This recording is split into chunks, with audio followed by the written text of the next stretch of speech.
सबका है। माननीय सदस्यगण, भारत ने दिनांक 1 दिसंबर 2022 से G20 देशों के समूह के अध्यक्ष पद का भार ग्रहण किया है। आजादी के अमृत महोत्सव काल में यह महत्वपूर्ण वैश्विक दायित्व मिलना हमारे देश के लिए गर्व का विषय है। इस महान उपलब्धि के लिए मैं सदन की ओर से भारत सरकार एवं समस्त देशवासियों को बधाई देता हूं। मुझे विश्वास है वर्ष 2023 में आयोजित होने वाले G20 राष्ट्र अध्यक्षों के शिखर सम्मेलन के साथ साथ G20 देशों की संसदों के पीठासीन अधिकारियों के P20 सम्मेलन निश्चित रूप से आजादी के बाद हमारे राजनीतिक इतिहास का एक महत्वपूर्ण अध्याय होगा। वर्तमान परिप्रेक्ष्य में ये उचित है कि हमने इस सम्मेलन का विषय वसुधैव कुटुंबकम की हमारी पारंपरिक आस्था के अनुरूप एक पृथ्वी, एक परिवार, एक भविष्य रखा है। G20 शिखर सम्मेलन से संबद्ध लगभग 200 कार्यक्रम पूरे देश में विभिन्न स्तरों पर आयोजित किए जाएंगे, जिसके माध्यम से हम अपनी समृद्ध बहुरंगी सांस्कृतिक विरासत और जीवंत लोकतंत्र की शक्ति को विश्व के समक्ष प्रस्तुत करेंगे। मुझे विश्वास है G20 तथा P20 शिखर सम्मेलन में आपके पूर्ण सहयोग से सफलतापूर्ण आयोजित होगा और भारत संपूर्ण विश्व में नेतृत्व की भूमिका निभाएगा।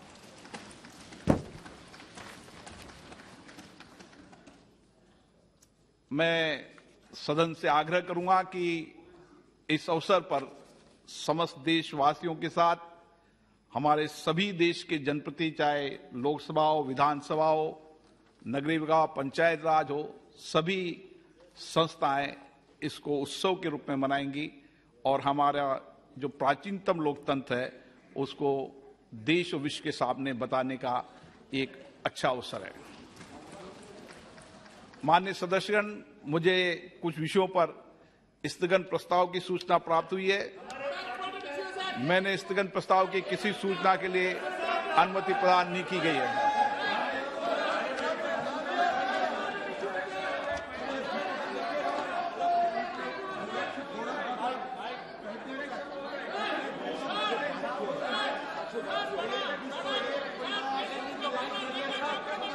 नहीं रख सकते।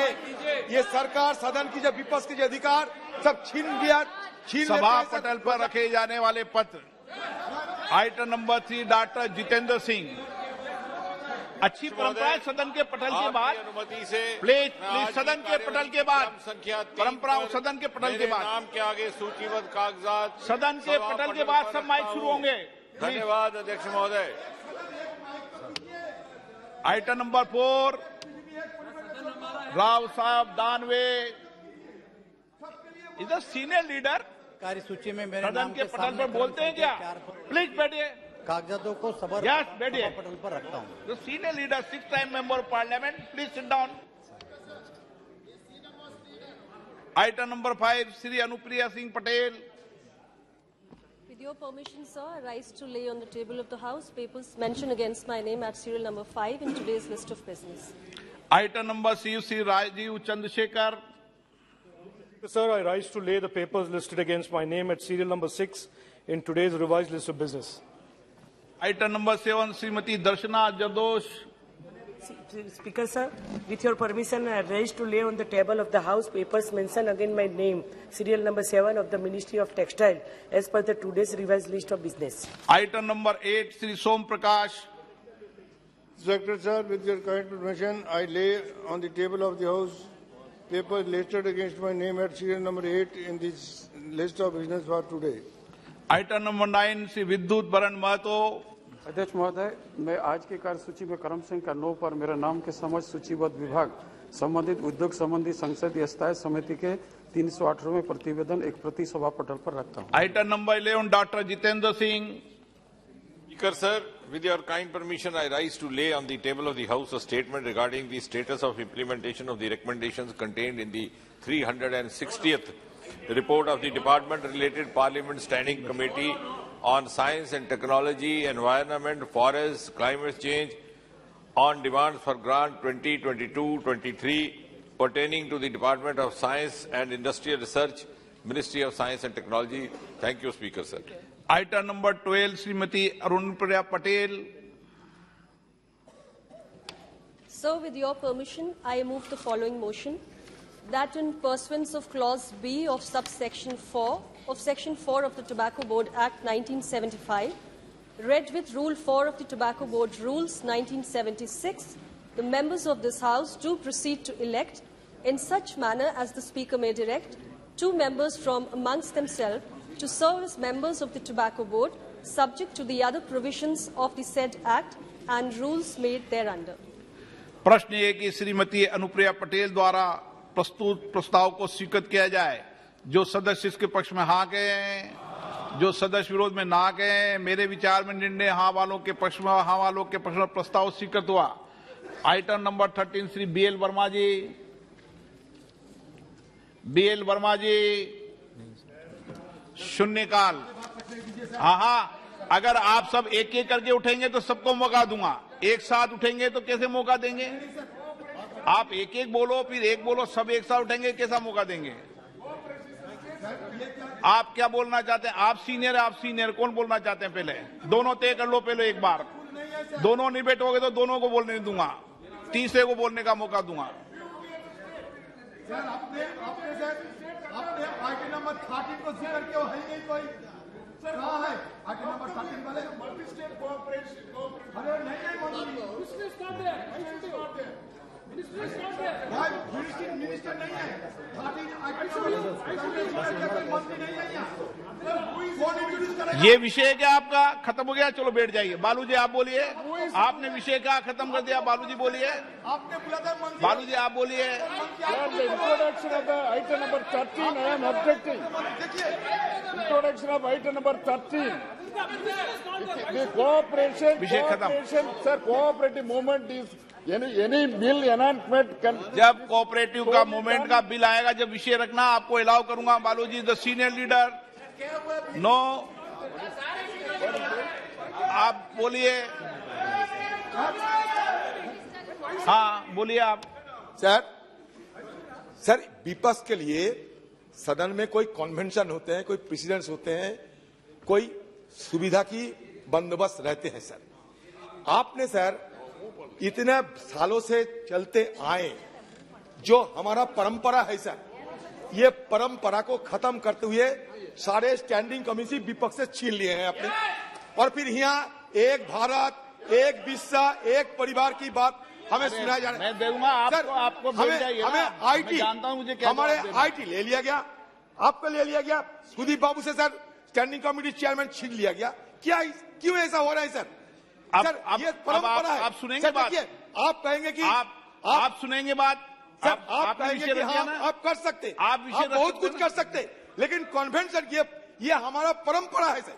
परंपरा के दौरान विपक्ष को जो सुविधा मिलना चाहिए, जो अधिकार मिलना चाहिए, वो परंपरा को खत्म कर रहे हैं सर आप। और ये निशिकांत को बुलाओ। चलिए बैठिए। आप माननीय संसदीय कार्य मंत्री जी, आप इस विषय पे एक मिनट बैठिए। कुछ आप सुनिए बात। आप वरिष्ठ सदस्य माननीय, इस कांग्रेस के फ्लोर लीडर भी हैं। कभी सदन के विषय में अध्यक्ष पर कोई आक्षेप किया जाता है क्या? नहीं सर। ये परंपरा है क्या? नहीं सर, नहीं किया। आपने परंपराओं का उल्लंघन किया। आपने सर, आप परंपरा का उल्लंघन किया। सर आप ये सरकार को, अगर आप मानते हैं ये परंपरा का उल्लंघन किया नहीं किया, सरकार को सर मेरे एक सवाल का जवाब दीजिए। सदन तय कर देगा। मैंने जो उठाया, आपने सदन की कमेटियों के बारे में विषय उठाया, ये अधिकार, प्लीज आप बैठिए। ये अधिकार अध्यक्ष का है, तो अध्यक्ष के आसन को आपने चुनौती दी नहीं दी?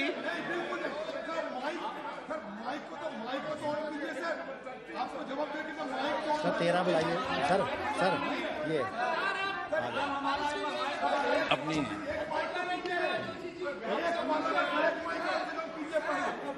आपको मैंने मौका दिया, आपको मौका दिया, आपको मौका दूंगा। आप बोले आप बोलिए, आप इंट्रोड्यूस विषय। आपके डबल नेता नहीं बोलते, प्लीज बैठिए। चलिए सुदीप बंदोपाध्याय जी। नो सर, गंभीर विषय पर टिप्पणी नहीं करते। No sir, Sudip Bandopadhyay ji. we are not accusing the chair or blaming any way to you.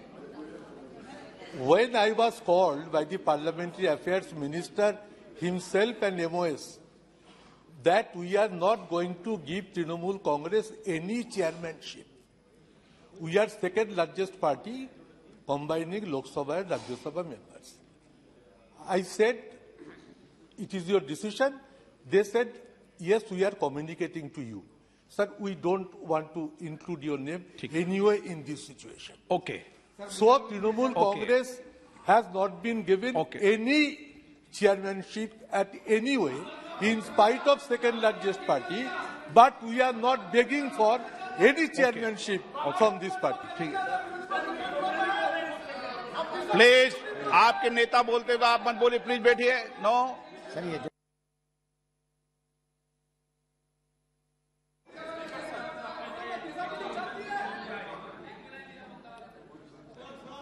Mike. अध्यक्ष महोदय धन्यवाद.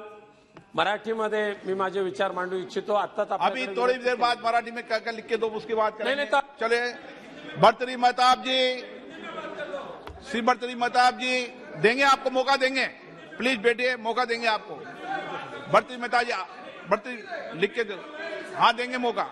ऐसे खड़े हो गए तो कोई मौका नहीं मिलेगा। भर्तृहरि महताब जी, नो, मैं आपको मौका दूंगा, आप भर्तृहरि महताब जी के बाद। Okay, please.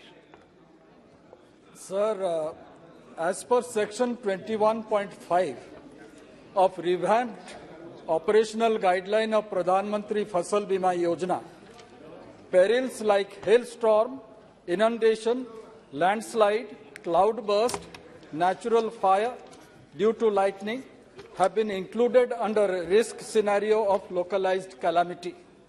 However, section 21.5.10 loss to crops like paddy, sugarcane, jute and mesta due to inundation are not included as they are considered hydrophilic crops.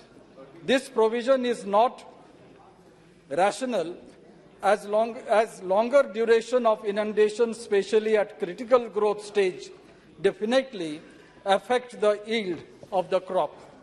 Because of such exclusion, the paddy growing farmers who account for more than 95% of the insured farmers are deprived of the benefits of the PM Pradhan Mantri Fasal Bima Yojana.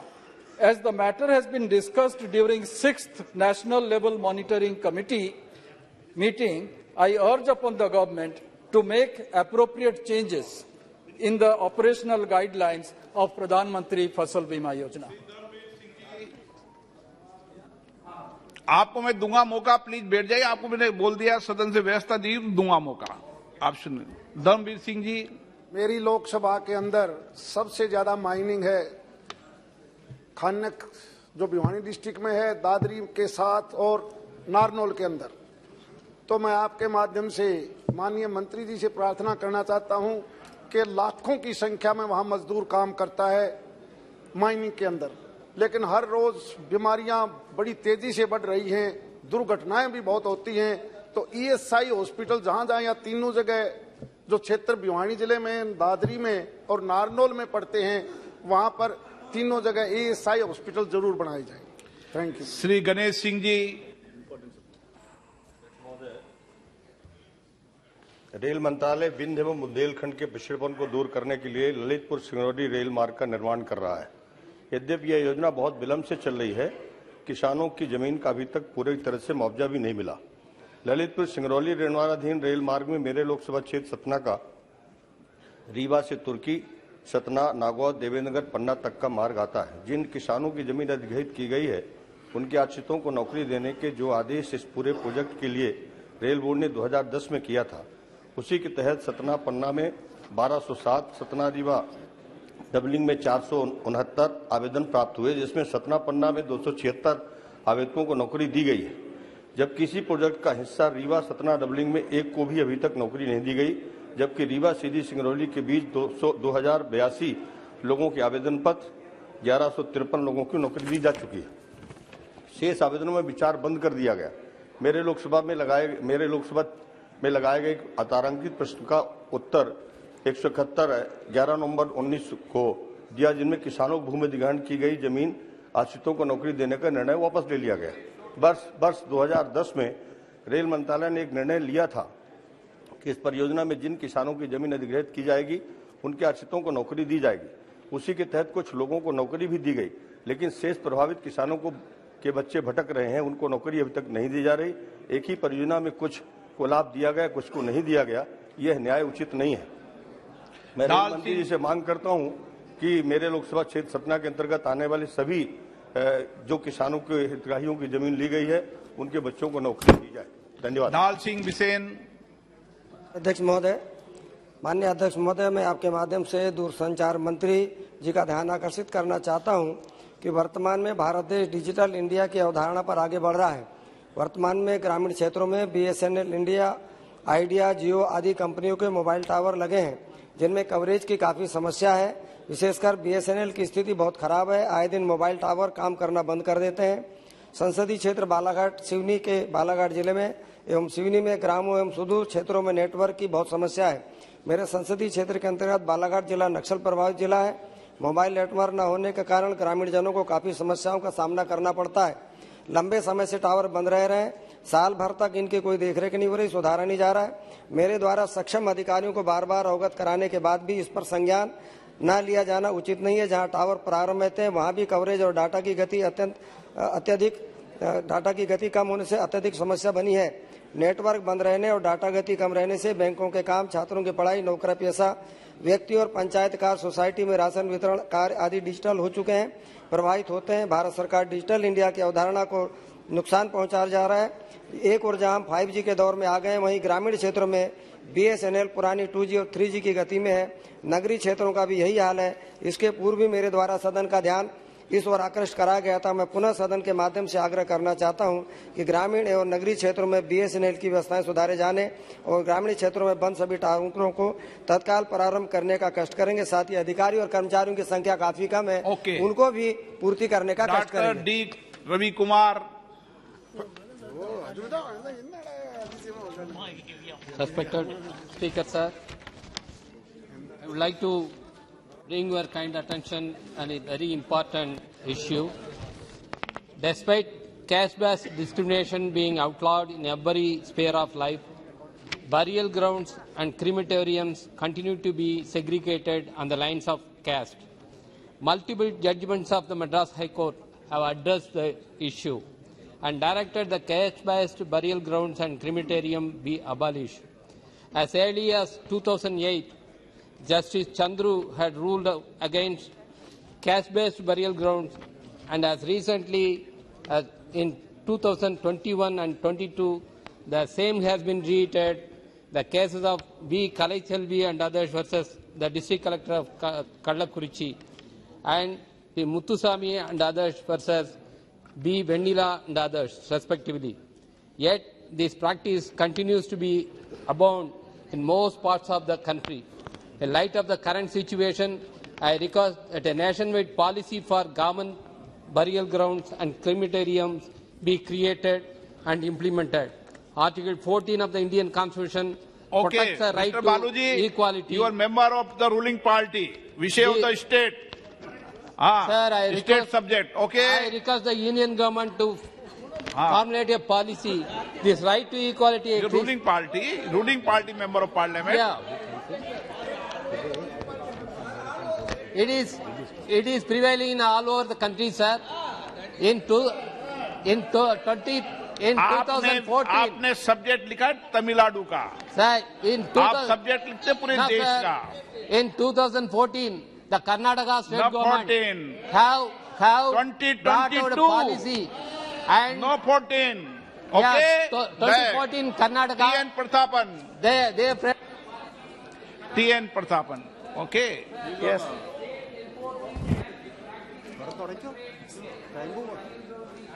Okay, TN Prathapan, no? Yes. Yes. Sir, Honorable Speaker, sir. The widening and development project of NH 66 in Kerala has been progressing. I have some important concerns of people from project location to convey in front of Honorable Minister Nitin Gadkari ji and Ministry of Road Transport and Highways. There is genuine concern of people in Chavakad regarding proposed underpass facilities in Mullathara Manathana in Guruvayur Assembly constituency. The proposed project plan has a vehicle underpass of just 25 meter width. It is not practical in a place like Manathana, which is highly populated. Considering the importance of pilgrim Sundays like Manathana Juma Masjid, which is one of the oldest in the country, and very famous Guruvayur Sri Krishna Temple and Palayur Church, which is one of the oldest churches in India. This region shall be provided more convenient project plan. A flyover with pillar and wider underpass shall be provided in Mullathara Junction. Otherwise, tourists coming to the beach tourism hub of Trichur Chavakad beach, students around this area and merchants will have to suffer without a proper passage between Mullathara and Manathala. I would like to make 3 similar requests to the ministry. An underpass shall be provided in Mandalangun Center facing existing PWD road. Just sir, please. And Edamutam Center in Valapad Grama Panchayat also, we need a provision for an underpass to connect with the service roads. And there shall be a provision for crossing as well as service road in front of the Edakadur Juma Masjid. I kindly request to the ministry to consider these demands. I will submit a detailed project regarding this. Thank you, sir. Rajkonita, no, please. Thank you very much, Speaker sir. Thank you very much, Speaker sir. The coastal Panchayat of Kasaragod. एक minute माननीय सदस्य, मेरी उदारता है कि मैं आपको देखकर पढ़ के बोलने की इजाजत दे रहा हूं, नहीं तो इसकी भी परमिशन मुझसे लेना पड़ता है. Thank you very much, Speaker sir. The coastal Panchayat of Kasaragod LokSabha constituency, namely Valiyaparamba and Padanna of Kasaragod district and Ramandali, Madai and Matul Panchayats of Kannur district currently fall under the coastal regulation zone. Due to the Coastal Management Act, many poor families are unable to build dwelling houses on their own land in coastal zone. And around 1,000 constructed houses and institutions have not been assigned building numbers by the authorities concerned. As per the Coastal Regulation Zone notification of 2019, the central government has set the non-development zone from the baseline of the islands, causing distress to thousands of coastal residents of Valiyaparamba, Padanda in Kasaragod district, Ramandali and Madai, Matul village panchayats of Kannur district, who are caught in the entanglement of the CRZ law. In the year 2021, the central government converted 175 panchayats into urban panchayats, and recently in the month of September 2022, the government has issued an order to convert further 66 panchayats into urban panchayat. But it is unfortunate that the above mentioned panchayats in my constituency are not included in any of the exempted lists. Sir, hence I request the Honorable Minister of Environment, Forest and Climate Change to take necessary steps to exempt the above mentioned Panchayat of the Kasaragod constituency from the coastal regulation zone. Thank you very much, sir. Shri Hibi Eden ji, मैं सदन का पहला दिन है, मैं सभी माननीय सदस्यों से ये आग्रह करना चाहता हूं, निवेदन करना चाहता हूं, सदन चले, मर्यादा से चले, हम इनकी अच्छी परंपराओं का पालन करें। मैं सभी सदस्यों को पर्याप्त समय, पर्याप्त अवसर देता हूं, पर जो आपने बनाई है वर्षों तक जिसकी परंपराएं, मर्यादाएं, उसका पालन करें और सदन चलना चाहिए। सदन में सबको बोलने का अवसर मिलता है। मैं नहीं सोचता कि कभी किसी ने ये शिकायत की हो कि उनको बोलने का अवसर नहीं मिलता, लेकिन इस परंपराओं को कायम रखें। मैं अमर सिंह जी से आग्रह करता हूं कि जब कोई मेंबर बोल रहा हो ना, तब बीच में मार्शल को मत बुलाओ, क्योंकि मेंबर के सामने आप बुलाएंगे मार्शल, मेंबर्स और बोलने वालों के बीच में कोई नहीं जाना चाहिए। ये अच्छी परंपराएं बनाई है यहाँ पर सदन में, इन सब परंपराओं को अपन पालन करें। दुनिया का सबसे बड़ा लोकतंत्र है, तो उस लोकतंत्र की इतनी मर्यादा रहे, मेरा ऐसा व्यक्तिगत आग्रह है सबसे। Shri Hibi Eden ji. Thank you, Speaker, sir. Sir, I am raising a major concern regarding the fishermen community of Kerala in Vizhinjam, where the international seaport was awarded in 2015. The International Vizhinjam Seaport Limited was floated in 2015. Sir, for the last 140 days, the fishermen community of Vizhinjam have been on a huge agitation, mainly because their life and livelihood have been destroyed by the construction of the seaport, which is done by a private group called Adani. Sir, the seaport construction is going on, and in the northern side there has been huge sea erosion. And 300 families have been living in a cement godown for the last 4 years. Sir, this particular fishermen community have contributed their land ages before for the development of the Vikram Sarabhai Space Research Center, the church, the Bishop House, the cemetery, everything was demolished for the development of such a huge organization, national important organization. So, sir, the development, the agenda the state government is raising, the allegation the state government is raising is that the fishermen community is against the development of the port, which is not right, sir. They have been in touch, and they have given all the support for the development of the port, but the fishermen community's life and livelihood is being disturbed. Sir, a central package should be announced for the rehabilitation. 5,500 rupees was the only amount which was sanctioned for giving rent, sir. Sir, the agitation is over yesterday, but the demands are genuine, which is not yet sorted out by the state government. I would like the central government also to declare a package, because this is a very important port. And, sir, a scientific committee has to be taken place. A scientific committee has to be declared where the interest of the local fishermen, the sea erosion, etc., should be studied, sir. Sir, the state government was saying that they would give the Adani CSR fund for the rent, sir, which is not acceptable, sir. Sir, this is a very genuine demand. The central government. Shrimati चिंता Anuradha.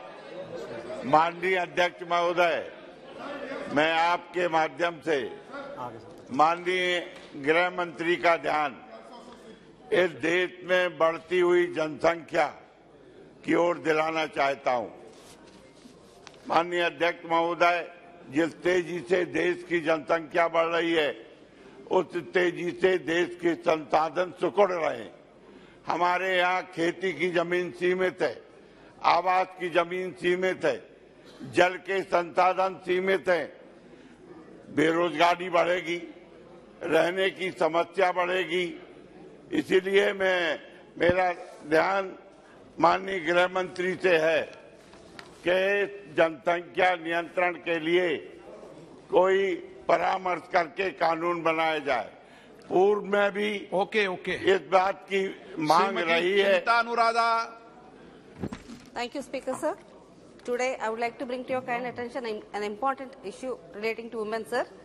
Sir, many women experience menstrual disorder and may even suffer from illness related to menstruation, including endometriosis and ovarian cysts, which can disrupt their everyday tasks and cause significant workplace stress, sir, which has been a common ailment in today's life due to many factors. In such a scenario, paid leaves in form of menstrual leaves ensure that women have direct pathways to rest when they need it most, be more productive at work, and as a result find it easier to remain in the labour market. They also encourage more equality by accommodating female workers' biological demands much as maternity leave does. Therefore, through you, I request the Minister of Health and Family Welfare to enforce a 2-day menstrual leave per month for the public and private sectors, which can be taken by employees at their discretion. Acknowledging menstruation as a real need outside of sick leave that warrants being directly addressed in the workplace is long overdue. Doing so will ensure an equitable approach that is bound to open up more job opportunities for women, leading to greater gender diversity in our workforce. Thank you, sir. Sri Mahesh Sahu. Sir आपणक जरिया बारंबार जातीय राजपथ 55 संपर्क में आलोचना पर्यालोचना कला अद्यावधि रास्तार उन्नति मंगुली ठारू संबलपुर पर्यंत रास्ता मरामती नहबा फल अद्यावधि 21 जनकर मृत्यु घटिला एवं संपृक्त मंत्री महोदय ए बाबद आलोचना पर्यालोचना करी परामर्श देइथिले अनेक 2022 शेष सुधा शेष हम अनेक 2023 सुधा शेष हम 2024 सुधा शेष हम ए परिप्रेक्षी आपण जरिया केंद्र सरकार को निवेदन करने चाहे ए जातीय राजपथर मरामती एवं निर्माण कार्य केबे सुधा सठिक भाव ठीक हेब ए बाबद बारंबार आंदोलन धारणा शांतिपूर्ण धारणा कौन प्रकार अर्थनैतिक अवरोध बारंबार कलापर ए बाबद कौन नजर दि जाऊ नहीं मु आपण जरिया निवेदन करने चाहे केंद्र सरकार ए बाबद ठोस पदक्षेप ननेले परिस्थिति भविष्य में अनेक जटिल होबार संभावना अच्छी ए दृष्टिकोण आपन को मु अनुरोध करुछि। श्री राजेश वर्मा। धन्यवाद माननीय अध्यक्ष जी, आपने शून्यकाल में अपने संसदीय क्षेत्र के एक महत्वपूर्ण प्रश्न पर मुझे बोलने का जो मौका दिया उसके लिए मैं आपको धन्यवाद देता हूं। माननीय अध्यक्ष जी, आपके माध्यम से मैं सरकार का ध्यान आकृष्ट करना चाहता हूं कि मेरा संसदीय क्षेत्र सीतापुर उत्तर प्रदेश में आता है। उसमें एक रेलवे ऊपरगामी सेतु की हमने मांग की थी माननीय रेल मंत्री जी से। ये हमारे सीतापुर गोला मार्ग पर 51A क्रॉसिंग पर एक ऊपरगामी सेतु की आवश्यकता है। संपार फाटक है वहाँ पूरे दिन जाम लगा रहता है। 24 घंटे में 42 से 45 गाड़ियों का आवागमन होता है और शहर के मध्य में वो हमारी रेल लाइन है। मैं आपके माध्यम से माननीय मंत्री जी का ध्यान आकृष्ट करना चाहता हूं कि इस पर गंभीरता से विचार करें और आपके संज्ञान में ये भी लाना चाहूंगा कि मैंने व्यक्तिगत रूप से मिलकर के माननीय मंत्री जी को पत्र भी दिया था और उन्होंने मेरे को पॉजिटिव रिस्पांस भी दिया है। चूंकि माननीय सदन में मंत्री जी बैठे हैं, उनका फिर से ध्यान आकृष्ट करना चाहता हूं कि इस भयंकर समस्या का निदान करने के लिए आप निश्चित रूप से इस पर कार्रवाई करेंगे और ऊपरगामी सेतु के निर्माण के लिए आप अपना निर्देश प्रदान करेंगे। धन्यवाद। श्री के Suresh ji. Sir, in this country, lack of employees provident fund pensioners agitating against the enhancement of the EPFO pensions. So, they went Honorable High Court, Kerala. After that, they went Honorable Supreme Court. Recently, Supreme Court had given a verdict, but the Supreme Court direction is not implemented by EPFO organization. They are diverting again and again and denied the EPFO pension for the lack of employees, pensioners employees. So I would like to urge upon the government through you, sir, whatever Supreme Court verdict, even Supreme Court verdict also partially favor of the employees, not fully favor of the pensioners.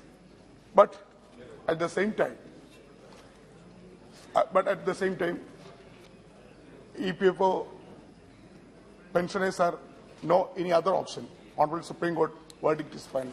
So whatever Supreme Court verdict, that should be implemented immediately. This was the legal fight. Years and years, the poor employees, EPFO employees, fighting in the court. Finally, Supreme Court has given a verdict. But at the same time, the government is still, EPFO organization, EPFO is still diverting, and also they are finding the way to not implement the Supreme Court verdict. So that's why I would like to request the government to immediately intervene, Ministry of Labour, immediately intervene, and the justice should be done for EPF officers. Shri Bhagirath Chaudhary ji, associate अध्यक्ष महोदय जी, आज आपने मुझे शून्यकाल में अविलंबीय लोक महत्व के मामले में मुझे बोलने का अवसर दिया, उसके लिए आपका बहुत बहुत आभार, बहुत बहुत धन्यवाद। अध्यक्ष महोदय जी, किशनगढ़ अजमेर एयरपोर्ट से फ्लाइटों का संचालन अक्टूबर 2018 से प्रारंभ हुआ था और उड़ान योजना के तहत किशनगढ़ एयरपोर्ट से देश के 6 शहरों जिसमें स्पाइस जेट एयरलाइंस द्वारा दिल्ली, अहमदाबाद, हैदराबाद एवं मुंबई तथा स्टार एयरलाइन द्वारा इंदौर एवं सूरत की फ्लाइट का संचालन किया जा रहा था, लेकिन स्पाइस जेट एयरलाइन ने उक्त सभी शहरों के लिए अपनी उड़ानों को तकनीकी कारणों का हवाला देते हुए गत 31 अगस्त 2022 से बंद कर दिया, जिससे प्रदेश का सबसे तेजी से उभरता नया एयरपोर्ट आज बंद होने के कगार पर है। अध्यक्ष महोदय जी, पिछले वर्ष सर्दियों में किशनगढ़ एयरपोर्ट से जहां रोजाना 5 से 6 फ्लाइट चल रही थी, लेकिन अब रोज एक फ्लाइट के संचालन को लेकर भी असमंजस है। वहीं दूसरी ओर भारतीय विमान प्राधिकरण द्वारा जारी विंटर समय सारिणी में भी किशनगढ़ एयरपोर्ट से नवीन हवाई संचालन नहीं दिए जाने से स्थिति विकट हो गई है। अब केवल मात्र किशनगढ़ एयरपोर्ट से स्टार एयरलाइन की उक्त 2 उड़ानों का संचालन सप्ताह में औसतन 2-2 दिन ही हो रहा है। मान्यवर स्पाइस जेट एयरलाइन को बंद हुए रूटों पर अच्छा यात्री भार मिल रहा था और उक्त तीनों उड़ानों के बंद होने के प्रमुख कारण वायबिलिटी गैप फंड बीजीएफ का भुगतान नहीं होना बताए रहे हैं, जबकि सरकार बीजीएफ उसी स्थिति में देती है जब यात्री कम से कम नुकसान हो रहा हो। जब तक कि वायबिलिटी गैप फंड बीजीएफ का प्रावधान सरकार ने कर रखा था, तब तक निजी विमान कंपनियों ने इसका भरपूर लाभ उठाया, मगर जैसे ही सरकार ने बीजीएफ में कटौती प्रारंभ की तो प्राप्त यात्री भार होने के बावजूद सदस्य निजी कंपनी स्पाइस जेट 4 शहरों के लिए उड़ान बंद कर दिए। अध्यक्ष महोदय, इसलिए मैं उड़ान मंत्री जी से निवेदन करना चाह रहा हूं आपके माध्यम से कि इन शहरों में दिल्ली, मुंबई, हैदराबाद, अहमदाबाद हवाई उड़ानों को तुरंत चालू कराएं। धन्यवाद। कई मान्य सदस्य लगातार बातचीत कर रहे हैं सदन में। अगर दोबारा बात करेंगे तो नाम लेके इंकित करूंगा।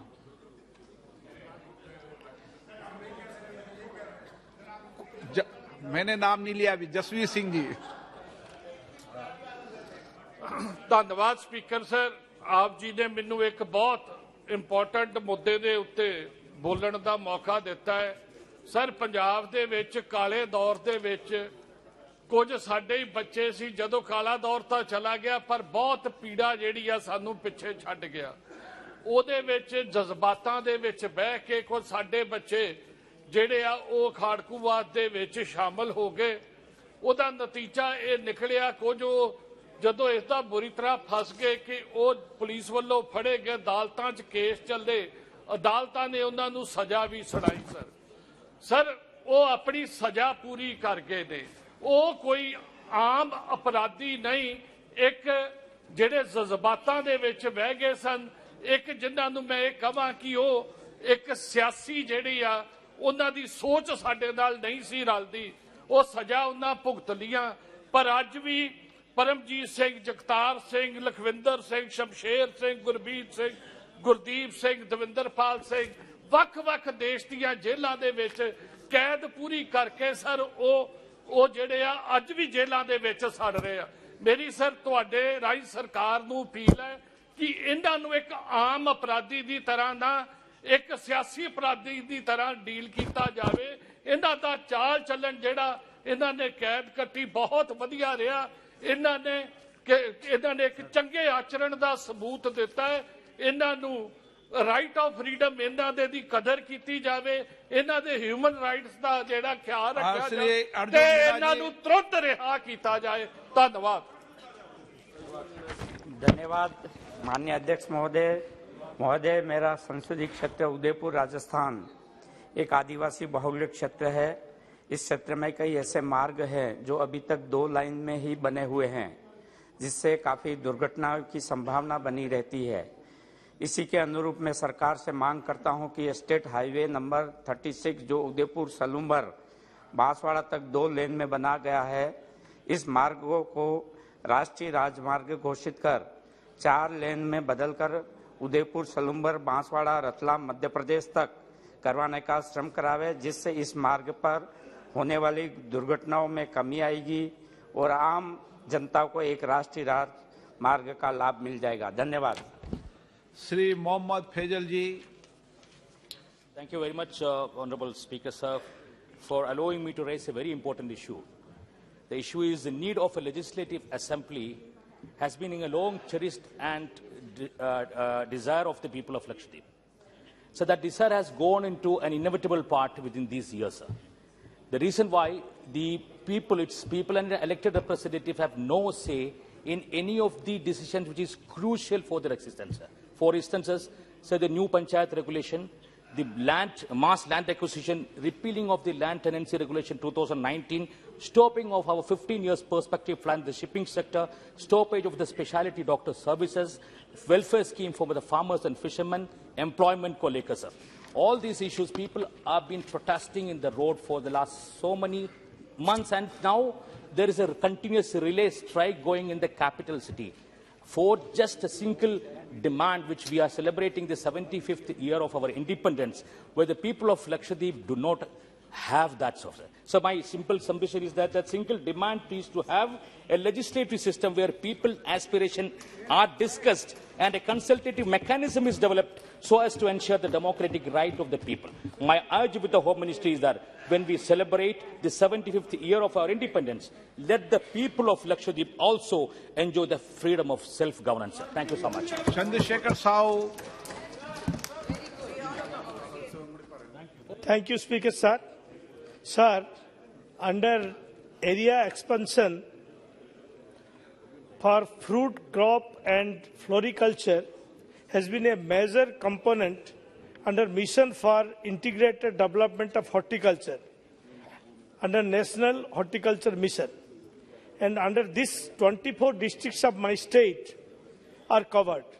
In my state, the maximum cost of cultivation per hectare for high-density mango is 42,000, sir. Papaya is 60,000. Banana is about 10,000 to 63. Bulbous flower is about 1.5 lakh. Cut flower is 1 lakh. And spices crop is 30 to 50,000. Out of which 40 to 50% subsidy is provided to farmers to take up the program. Sir, you can imagine how small farmers of my state get the benefits of this program with the high cultivation cost. Sir, I therefore, through you, request the Honourable Minister and the Government to increase assistance under area expansion program so that more farmers, not only of my state but also of the country, get the benefits of mission and double their income. Thank you, sir. Shrimati Supriya Sule ji. Sir, मेरा आज का 0 our किसान विमल योजना पे है, लेकिन मैं आपसे विनती करना चाहती हूँ, मैंने आपका टाइम भी लिया था सर, कि महाराष्ट्र में ये प्राइम मिनिस्टर फसल बीमा योजना में तो दिक्कत है, लेकिन महाराष्ट्र में 10 दिन से एक नया प्रश्न का खड़ा रह रहा है कि हमारा जो राज्य है बगल का कर्नाटका राज्य, वहाँ का के सीएम जो है वो अनाप शनाप बोले जा रहे हैं सर। और कल तो हद कर दी, कर्नाटका बॉर्डर पे महाराष्ट्र के लोग जाना चाहते थे और उनको पीटा है सर, और आज तक एक भी कुछ आया नहीं है सर। और 10 दिन से महाराष्ट्र के खिलाफ षड्यंत्र हो रहा है और महाराष्ट्र तोड़ने की बात ये पूरे कर्नाटका के मुख्यमंत्री, और दोनों राज्य जो है दोनों बीजेपी के राज्य है। महाराष्ट्र में भी राज्य बीजेपी का है और कर्नाटका में भी बीजेपी का है। इसके खिलाफ भी पूरे टाइम में सर महाराष्ट्र ये कर्नाटका के जो मुख्यमंत्री है वो महाराष्ट्र के खिलाफ बोलते हैं। कल पीटे हैं लोगों को सर, पीटा है महाराष्ट्र की जनता को। ये नहीं चलेगा सर, ये देश एक है। और मैं अमित शाह जी से विनती करती हूँ कि ये कुछ बोले सर, ये असत्य बोल रहे हैं सर। कर्नाटका के it is the Supreme Court. Please don't allow any member from the Maharashtra to speak on that issue, sir. Sir, these Maharashtrian politicians, especially from the opposition, are habitual offenders when it comes to lingo cultural syndrome है sir, इनका insecurity है sir. जब भी इनका misrule होता है sir, when they are in power and then where mike no अध्यक्ष महोदय, माननीय सुप्रियाताई सुळेंनी जो विषय मांडलेला आहे, खास करून महाराष्ट्र कर्नाटक हा प्रश्न मागच्या अनेक वर्षापासून सर्वोच्च न्यायालयामध्ये प्रलंबित असताना बेळगाव, कारवार, निपाणी सहित मराठी भाषिकांवर ज्या पद्धतीने कर्नाटक सरकार अन्यायाने अत्याचार करते, एवढंच नव्हे तर महाराष्ट्राच्या मंत्र्यांना सुद्धा बेळगाव बंद केलेला आहे। हा संपूर्ण आपल्या देशामध्ये अशा पद्धतीने एका राज्याच्या मंत्र्यांना आपल्या राज्यामध्ये यायला बंदी करणार हे पहिलं कर्नाटक सरकार आहे। ज्या पद्धतीने कर्नाटकाच्या पोलिसांकडून सरकारकडून मराठी भाषिकांवर अन्यायाने अत्याचार केला जातोय, त्याचा तर आम्ही धिक्कार करीतच आहोत। पण त्याहीपेक्षा पुढे जाऊन महाराष्ट्राची अस्मिता आणि महाराष्ट्राचे मराठी भाषिकांवर तोडफोडचं राजकारण करण्याचा प्रयत्न चालू आहे। कोई का बयान दर्ज नहीं हो रहा है, कोई रिकॉर्ड में नहीं जा रहा है, कोई रिकॉर्ड में नहीं जा रहा। आप बोल रहे हो कुछ भी, कोई रिकॉर्ड में नहीं जा रहा है। आपने ये सेंसिटिव विषय है, अब विषय 2 राज्यों का है, इसमें केंद्र क्या करेगा? नो। 2 राज्यों के विषय में केंद्र क्या करेगा? ये संसद है। नो। राहुल शिवाले, सीपी जोशी,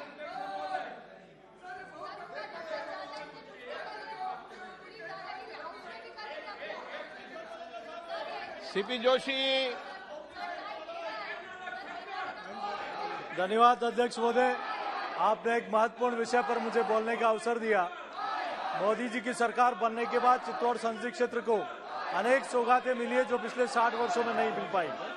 मेरा आपके माध्यम से सरकार से मांग है माननीय अध्यक्ष महोदय कि चित्तौड़गढ़ में चित्तौड़गढ़ में मोदी जी की सरकार बनने के बाद 30 बेड का एक हॉस्पिटल दिया गया, जैसा उदयपुर में 100 बेड का दिया गया है। मेरी सरकार से मांग है कि चित्तौड़गढ़ में भी 100 बेड का ईएसआई का हॉस्पिटल बने ताकि उस क्षेत्र के लोगों को राहत मिल सके, क्योंकि बहुत बड़ी इंडस्ट्री है, बड़ी मात्रा में वहाँ उद्योग धंधे हैं, वहाँ कर्मचारी है। तो ऐसे में चित्तौड़ में 100 बेड का हॉस्पिटल बने।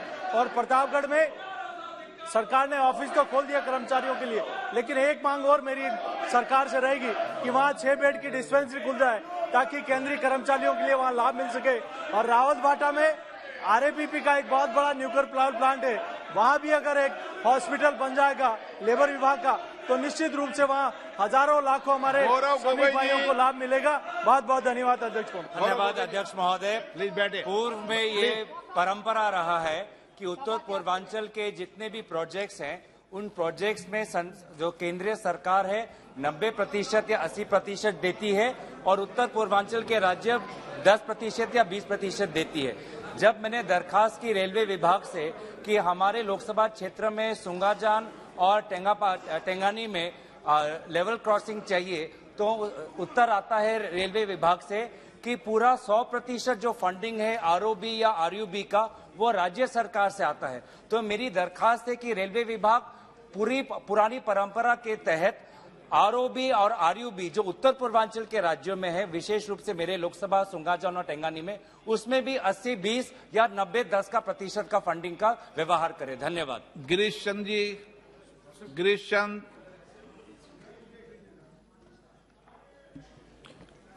माननीय अध्यक्ष जी, आपने मुझे शून्यकाल में बोलने का अवसर दिया, मैं आपका आभार प्रकट करना चाहता हूं।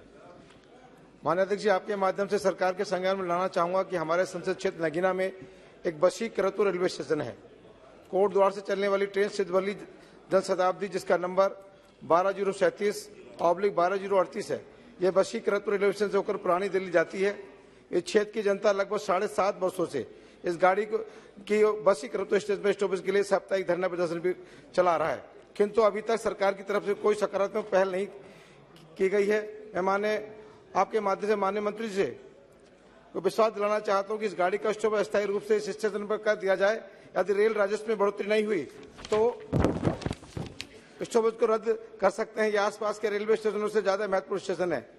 मैं आपके माध्यम से माननीय मंत्री से चाहूंगा कि मेरी मांग है कि जनता की सुगमता के लिए इस ट्रेन को बसी करतपुर रेलवे स्टेशन पर स्टॉपेज कराया जाए। आपका धन्यवाद। श्री के राम मोहन नायडू। धन्यवाद अध्यक्ष महोदय, आपने मुझे बोलने का मौका दिया। रेल मंत्री जी भी उपस्थित है, तो उन्हीं का मुद्दा है। आपके माध्यम से मैं रेल मंत्री जी के संज्ञान में लाना चाहता हूं कि आंध्र प्रदेश रेलवे जोन का जो मुद्दा है, साउथ कोस्ट रेलवे जोन, वो अभी तक शुरू नहीं हुआ सर। 3 साल पहले, चुनाव से पहले रेल मंत्री जी जब पीयूष गोयल जी थे, उस टाइम उन्होंने वादा किया था, प्रॉमिस भी किया था, पर अभी तक वो शुरू नहीं हुआ। और उसके 2020-21 में बजट का भी आवंटन हुआ, फिर भी 1 पैसा भी उसके ऊपर खर्च नहीं हुआ। पिछले महीने विशाखापट्टनम प्रधानमंत्री जी खुद आए थे, उस टाइम लोगों में इतनी ज्यादा आशा थी कि जरूर उसके बारे में कुछ बोलेंगे या शिलान्यास करेंगे, पर कुछ नहीं हुआ सर। तो जरूर एक और बार रेल मंत्री जी के संज्ञान में लाना चाहूंगा कि जितना जल्दी हो सके रेलवे जोन को शुरू किया जाए sir, south coast railway zone for Andhra प्रदेश।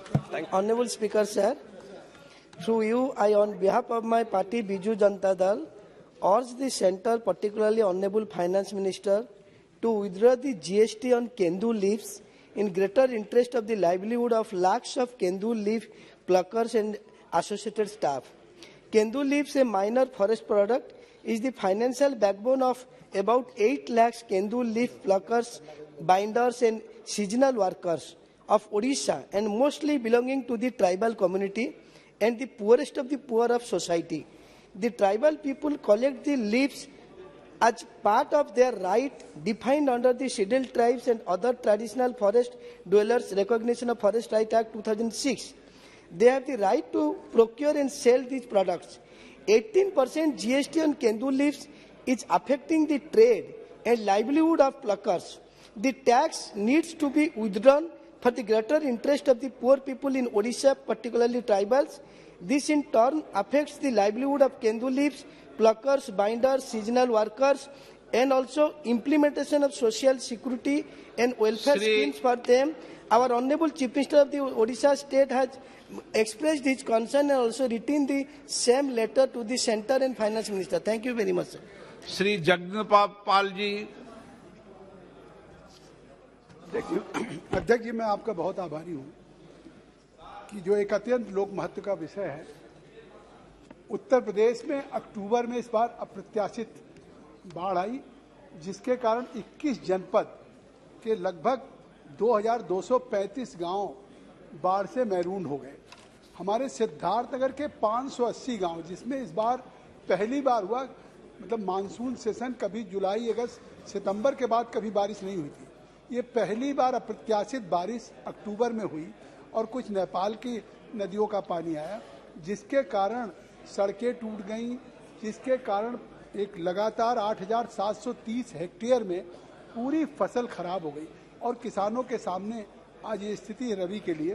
तो मैं मांग करता हूं कि एक केंद्रीय अध्ययन दल जाए, जिससे कि वहां के किसानों की जो फसल की क्षति हुई है उसका आकलन करके और उन्हें मुआवजा दिया जा सके, क्योंकि जिस तरह से एक अप्रत्याशित नुकसान हुआ, केवल फसल का नहीं हुआ, घरों का हुआ है, बड़ी संख्या में लोगों की मृत्यु हो गई है और रेलवे लाइन पे भी पानी आ गया था, बंधे कई टूट गए, कई सड़कें हो गई। हमारा जनपद कई दिनों से प्रदेश से एक तरह से अलग हो गया था, टापू हो गया था। तो ये अत्यंत महत्वपूर्ण सवाल पर मैं चाहता हूँ कि आप दें कि केंद्र से उत्तम कुमार रेड्डी। धन्यवाद। Speaker sir, through you, I wish to bring a matter of urgent public importance to the Government of India. The people of Telangana are strongly objecting to the auction of 4 coal blocks, Kalyan Kani block, Koyagudam block, Sattupalli block and Shravanipalli block. These coal blocks are co-located with the existing coal mines of a 100-year-old public sector coal mining company, Singareni Collieries Company, which is a profit-making public sector mining company. It has continuous profits for 20 years. In a very irrational and bizarre decision, the Government of India has announced auction of the coal blocks adjacent to the Singareni mines coal blocks. The Singareni Collieries Coal Company now supplies coal to the thermal power stations of Telangana, Andhra Pradesh, Maharashtra, Karnataka and Tamil Nadu. Instead of allocating these coal blocks to the Singareni Collieries Company, the coal ministry is putting up for auction which is an irrational and objectionable decision. We demand that the auction of these 4 coal blocks be cancelled and they be allotted to the public sector companies, Singareni Collieries. Sir, I'd like to also bring to the government that the Honorable Prime Minister, during a visit to Telangana last month, had promised that they will not be privatized, but still the government of India is going ahead with the privatization of the coal blocks in Telangana. So Mr. Prahlad Joshi has come.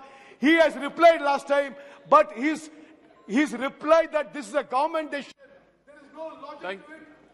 Thank you, sir. I rise to speak about shrimp industry of Andhra Pradesh. Whatever honourable member from Telangana has alleged, it is virtually and factually wrong. The auction process is going on from last 2.5 years, and it is the most transparent system which you have adopted.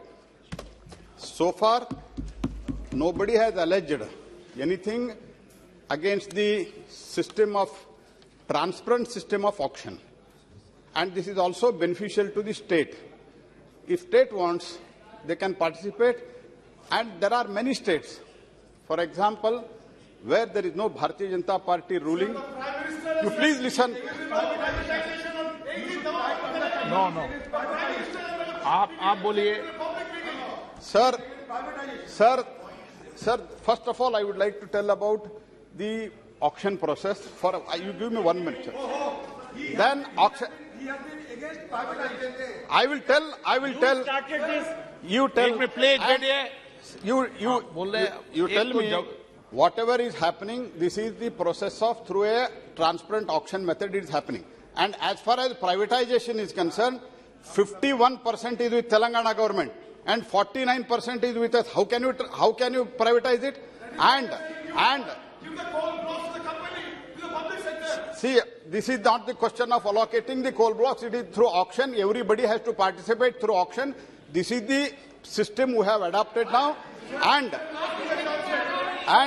sir, I would also like to tell, in many other states, for example, Chhattisgarh, Jharkhand, there also auction is going on. Those governments are cooperating. What is their problem? And entire revenue, sir. Entire revenue through auction, it goes to the state government. The entire auction, it goes to the state government. The people who are in the coal scam, they are talking all these things. इनकी समस्या है कि 51 राज्य को दे रहे हो.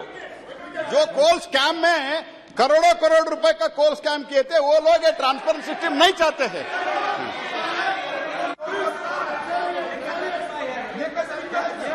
आपकी सरकार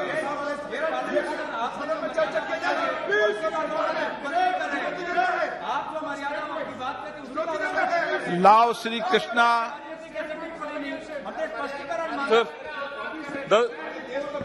सभा की कीमत बख्श रहे हैं.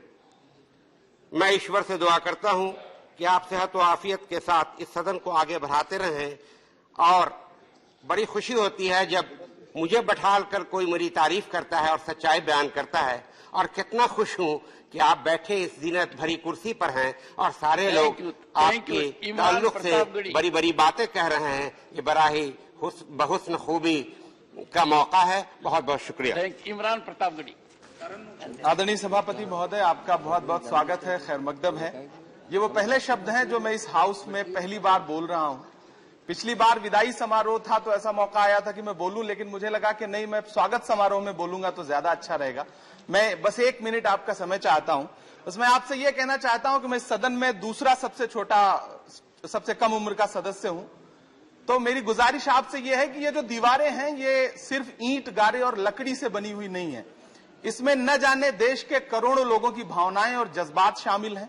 ऐसे में देश चाहता है कि यहां अच्छी बातों पे बहस हो, बातचीत हो. और आप हमारे परिवार के मुखिया हैं, राज्यसभा का जो परिवार है उसके आप मुखिया हैं. तो आपकी जिम्मेदारी बनती है कि अगर हम सारे लोग यहां से अवाम की बात उठाएं तो आप हमें महफूज रखें और हमारी नुमाइंदगी करते हुए हमें बोलने का मौका दें. क्योंकि आप देश की उच्चतम न्यायालय में आपने इंसाफ की लड़ाई लड़ी है और यह देश का उच्च सदन है. तो हमें उम्मीद है कि आप हमें यहाँ इंसाफ की लड़ाई लड़ने देंगे. Honourable leader of the house. बहुत बहुत धन्यवाद आपका. Thank you. Honourable leader of the house. अन्य सभापति महोदय, आज हम सब के लिए बहुत खुशी की बात है, बहुत गर्व की बात है।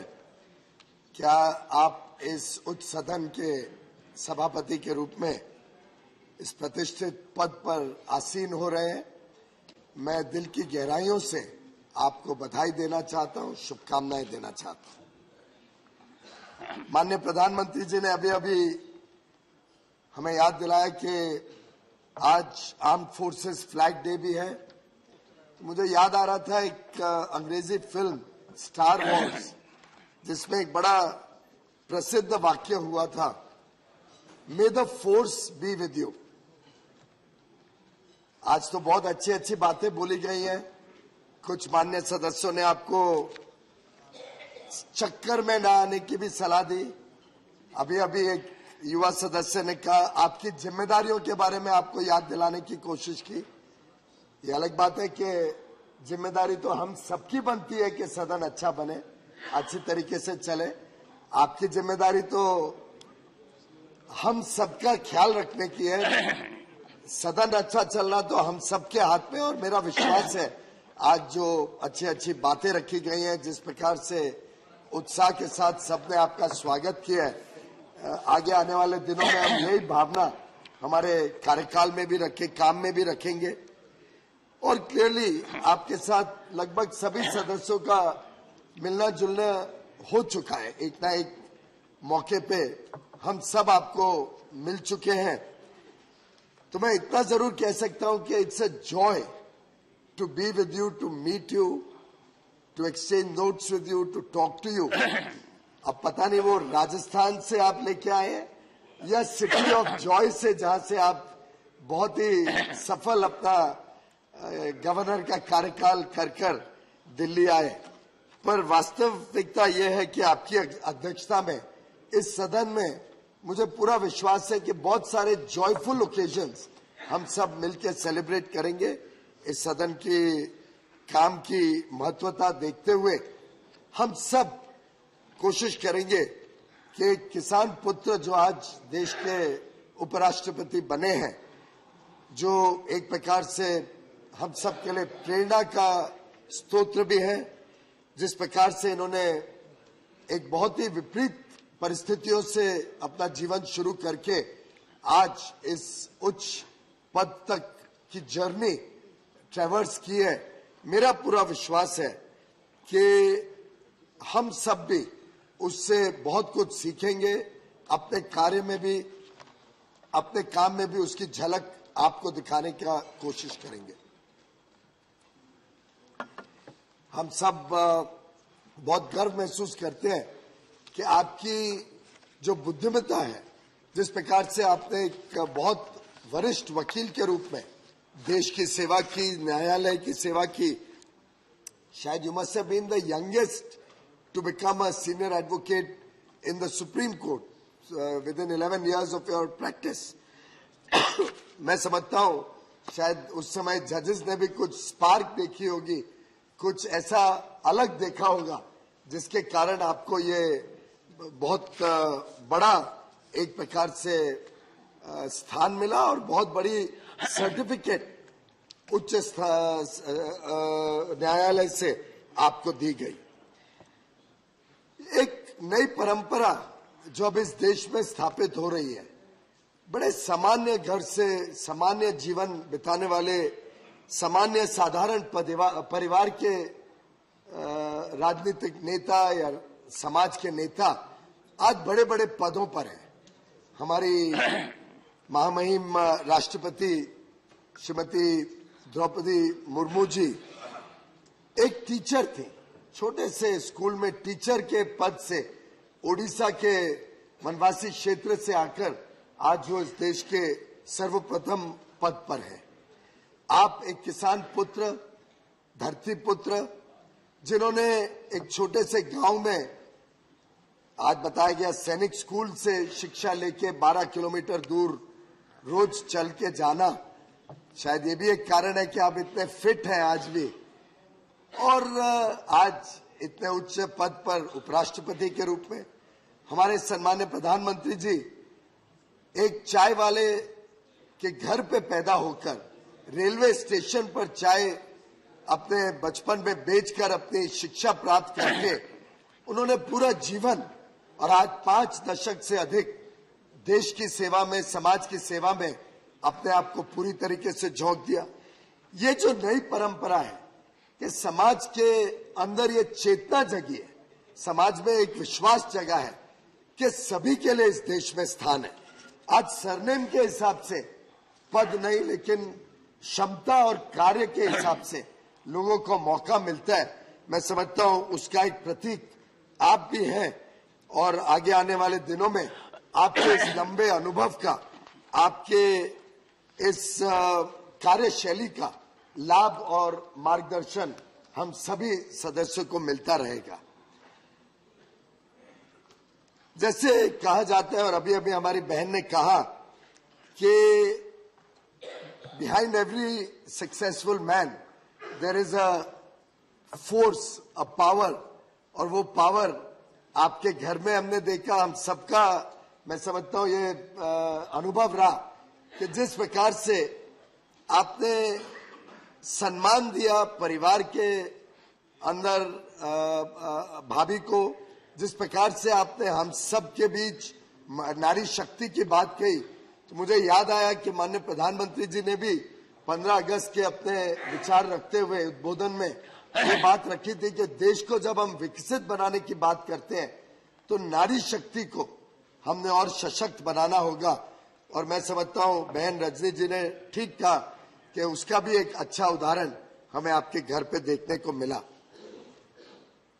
ऊर्जावान व्यक्तित्व, सदस्यों से जिस प्रकार से आपने निजी जुड़ाव बनाया है, आपका सहज मुस्कान, आपके सोचने की प्रक्रिया और क्विक विट और ह्यूमर हम सबको आपके प्रति आकर्षित करता है।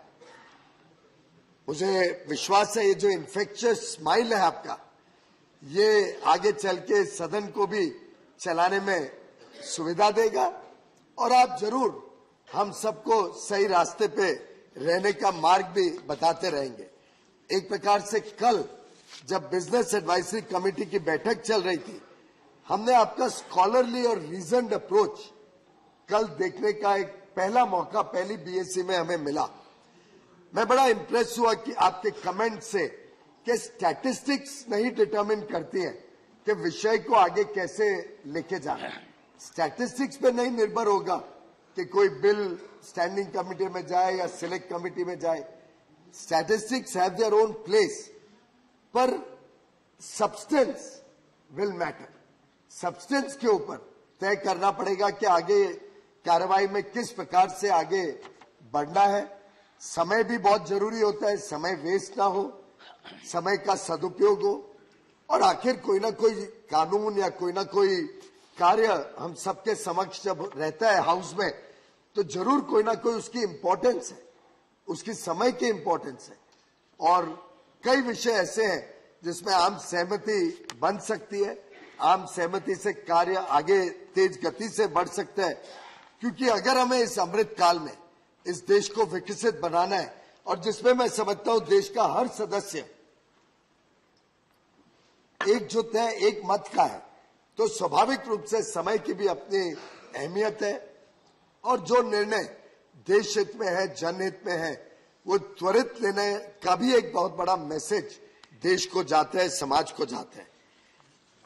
माननीय सभापति जी, मैं आपका एक और विषय के लिए तहे दिल से धन्यवाद करना चाहता हूं। आपने जिस प्रकार से हम सबका मान रखा और इस उच्च सदन का, वास्तव में पूरी लोकतांत्रिक प्रक्रिया का मान रखा, जब आपने एक विषय जो कई वर्षों से सबको पीड़ा दे रहा था कि क्या पार्लियामेंट में पास किया हुआ कानून और ऐसा कानून जिसमें सर्वसम्मति थी, लोकसभा में सर्वसम्मति, राज्यसभा में एक एब्सटेंशन छोड़ दे तो सभी राजनीतिक दलों की और सभी बाकी सदस्यों की, जब सर्वसम्मति से कानून पारित होता है तो उसकी एक अहमियत है। और जो आपने वी द पीपल का उद्बोधन दिया, जिस प्रकार से आपने the will of the people के बारे में अपने एक रिसेंट भाषण में बात रखी, मैं समझता हूं इस सदन के हर सदस्य के लिए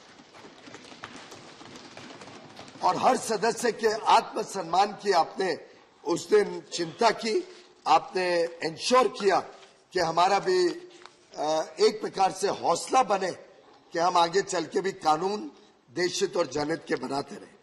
माननीय सभापति महोदय, आपके जो 2 ओवरसीज विजिट्स रहे वो भी वास्तव में हम सबको बहुत गौरवान्वित करते हैं। आपको देखते हुए वहां पे बड़े बड़े विश्व नेताओं के साथ चर्चा करते हुए, और बाद में मुझे जानकारी मिली आपने किस बहुत तीव्रता से जो देश ने कोविड की महामारी की लड़ाई लड़ी, किस प्रकार से जो कल ही उच्च न्यायालय में सुप्रीम कोर्ट में भी जिस बात का उल्लेख किया गया, जिस बात की तारीफ की गई कि कैसे पूरे देश ने मिलके, केंद्र सरकार, राज्य सरकारें सब ने मिलके कोविड महामारी के सामने लड़ाई लड़ी, कैसे केंद्र सरकार ने भुखमरी नहीं होने दी।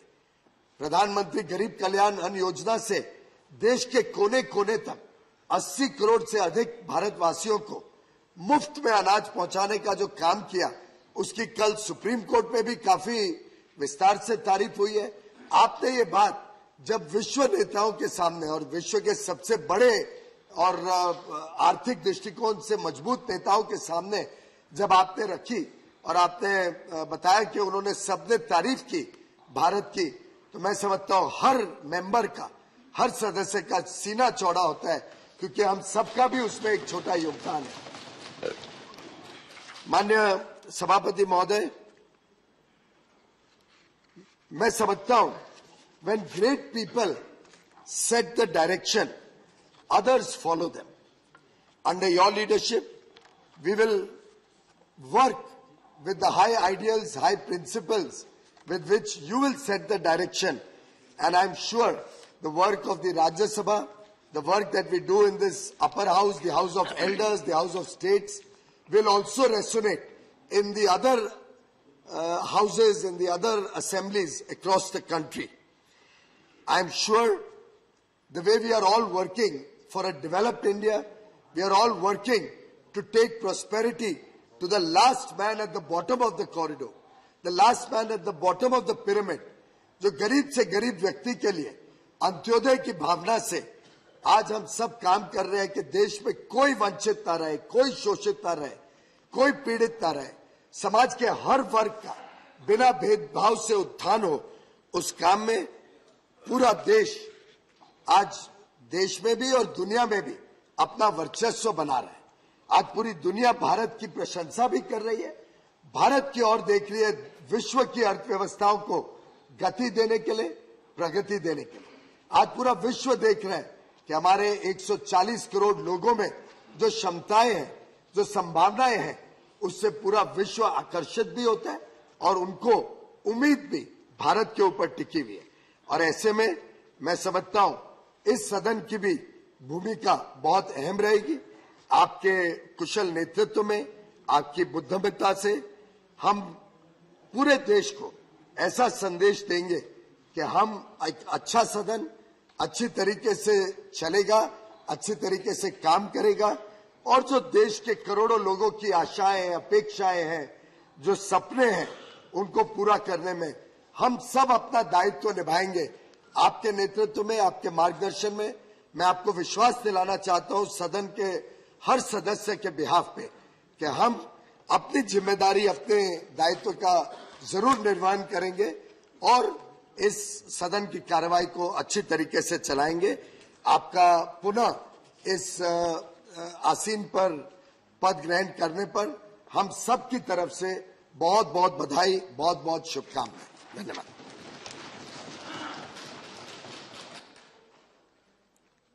Honorable Leader of the House, Shri Piyush Goyal ji, Honorable Leader of the Opposition, Shri Mallikarjun Kharge ji, Honorable former Prime Minister, Shri S.D. Devgowda ji, Honorable Ministers, Honorable Leaders of respective parties, Honorable Members.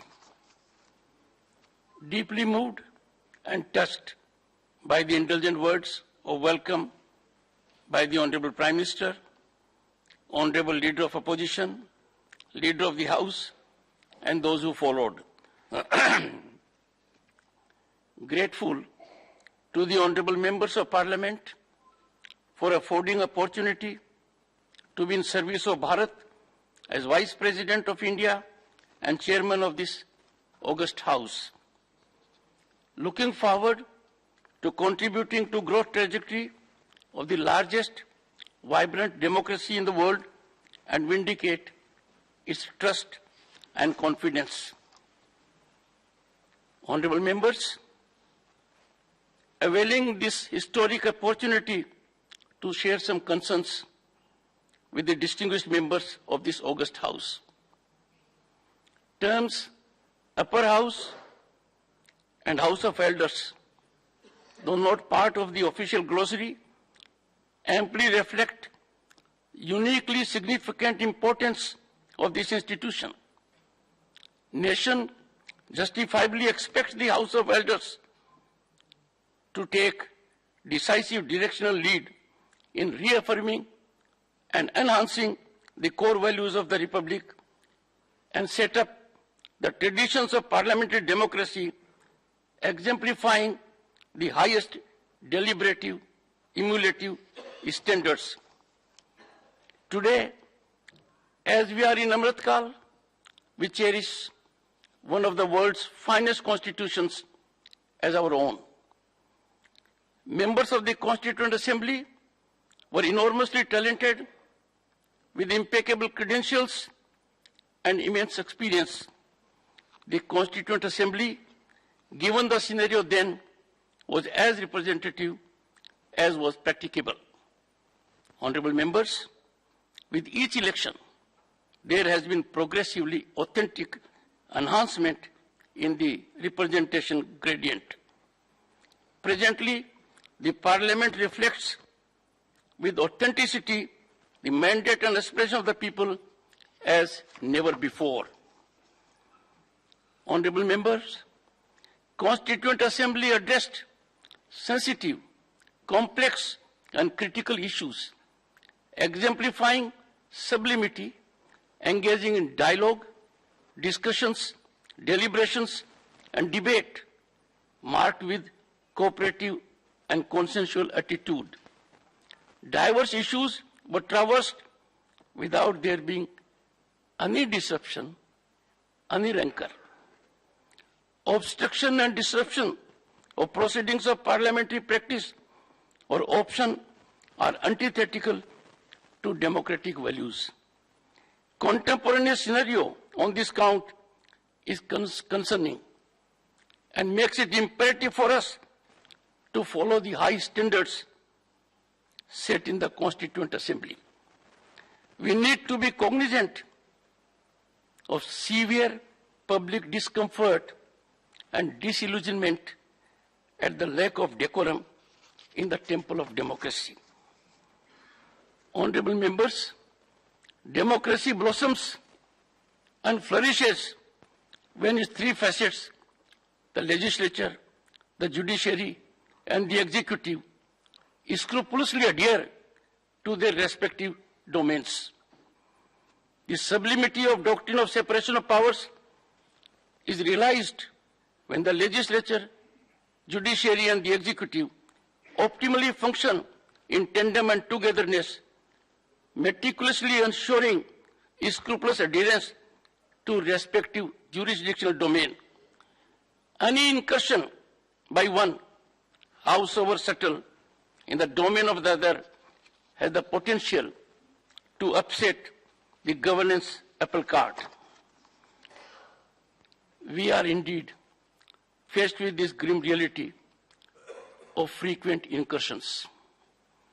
This House is eminently positioned to take affirmative steps to bring about congeniality amongst these wings of governance. I am sure the honorable members will reflect and engage in way forward stance. Honorable members, A sense of democracy lies in the prevalence of the ordainment of the people, reflected through legitimized platform. In any democracy, parliamentary sovereignty is inviolable. We all here are under oath to preserve it. Power of the parliament of the day to act in exercise of its constituent power, to amend by way of addition, variation or repeal any provision of this constitution in accordance with the procedure is unqualified and supreme, not amenable to executive attention or judicial intervention, except for the purpose of deciding any case involving a substantial question of law as to interpretation of the Constitution, envisaged in Article 145(3) of the Constitution. Using this constitutional power to amend, Parliament enacted wholesome structural governance changes to further spinally strengthen our democracy. This has been by way of incorporation of Part 9, 9A and 9B in the Constitution, providing comprehensive mechanism for Panchayati Raj, municipalities and cooperative societies. Honorable members, in similar vein, the Parliament, in a much needed historic step, passed the 99th Constitutional Amendment Bill, paving way for the National Judicial Commission. There was unprecedented support to the above. On August 13, 2014, the Lok Sabha unanimously voted in its favor, with there being no abstention. This House too passed it unanimously on August 14, 2014, with one abstention. Rarely in parliamentary democracy there has been such massive support to a constitutional legislation. This process fructified into a constitutional prescription. After 16 state assemblies out of the 29 states ratified the central legislation, the President of India, in terms of Article 111, accorded his consent on December 31, 2014. This was culmination of a basic, fundamental parliamentary process. This historic parliamentary mandate was undone by the Supreme Court on October 16, 2015, by a majority of 4:1, finding the same as not being in consonance with the judicially evolved doctrine of basic structure of the Constitution. Honorable members, there is no parallel to such development in democratic history, where a duly legitimized constitutional prescription has been judicially undone. A glaring instance of severe compromise of parliamentary sovereignty and disregard of the mandate of the people, of which this House and the Lok Sabha are custodians.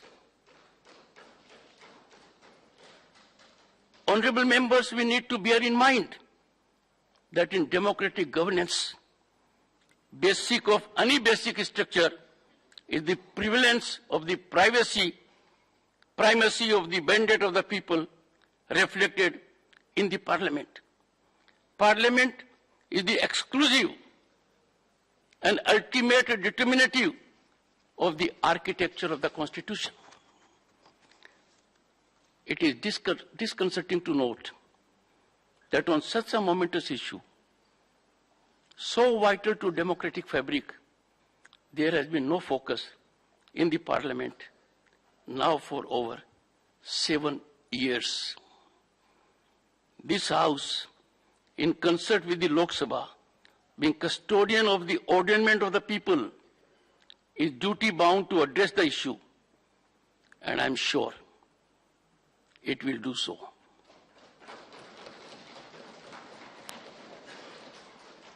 Honorable members, authorities in constitutional positions in any institution are required to exemplify their conduct by high standards of propriety, dignity, and decorum.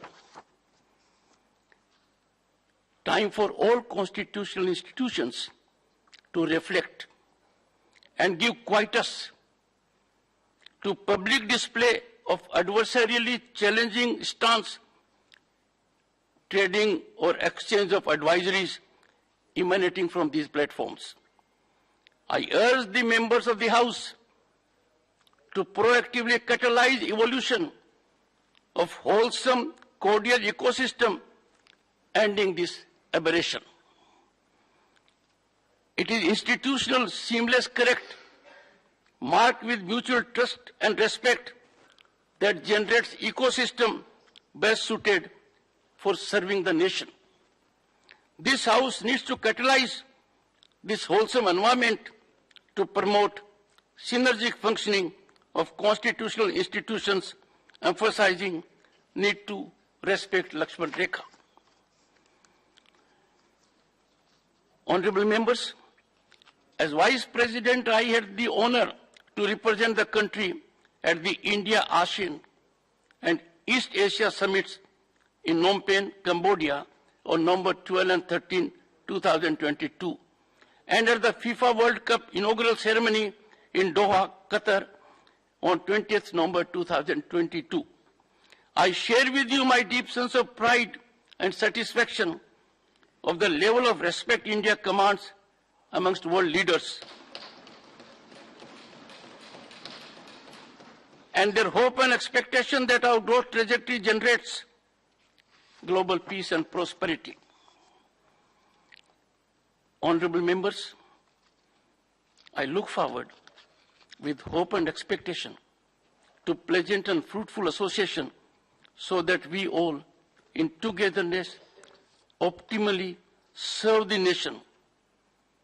Once again, I thank you most earnestly for your generous felicitations, and I would do my utmost to come up to your very high expectations. As foot soldier of the Constitution, आप सबको प्रणाम कर कर मैं अपने कार्य का श्री गणेश करता हूं।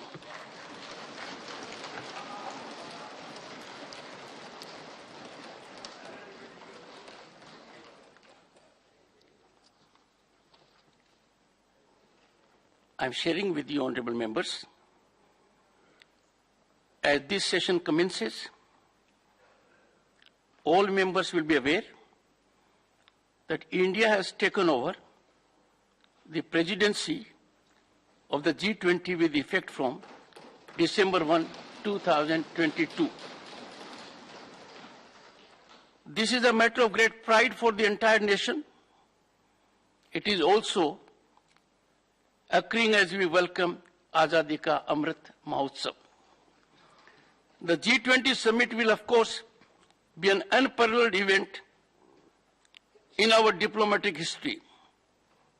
What is noteworthy, however, is that the almost 200 events at various levels will be spread across the length and breadth of the country. It will provide an opportunity to showcase India's rich and diverse culture, to demonstrate the vigor of our democracy and to highlight the progress of our development. We should all appreciate that broad sections of the society are being involved through a Jan Bhagidari approach. During these challenging times in global affairs, it is appropriate that we have chosen the theme, I quote, "One Earth, one family, one future," unquote. This is much in keeping with our traditional belief in Vasudhaiva Kutumbakam. Such a conviction of our global oneness will surely guide the shaping of the agenda and achievement of outcomes. I am sure that the entire House joins me in expressing our fullest support for the success of India's G20 presidency. The House stands adjourned for 1 hour.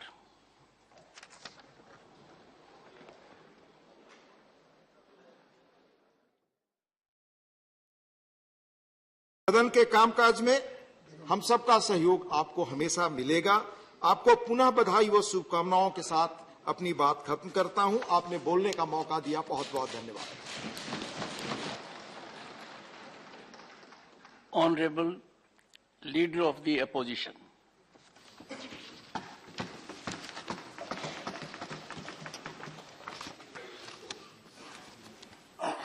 माननीय सभापति जी, विपक्ष के साथियों और अपनी ओर से मैं राज्यसभा के सभापति के रूप में आपका अभिनंदन करता हूं।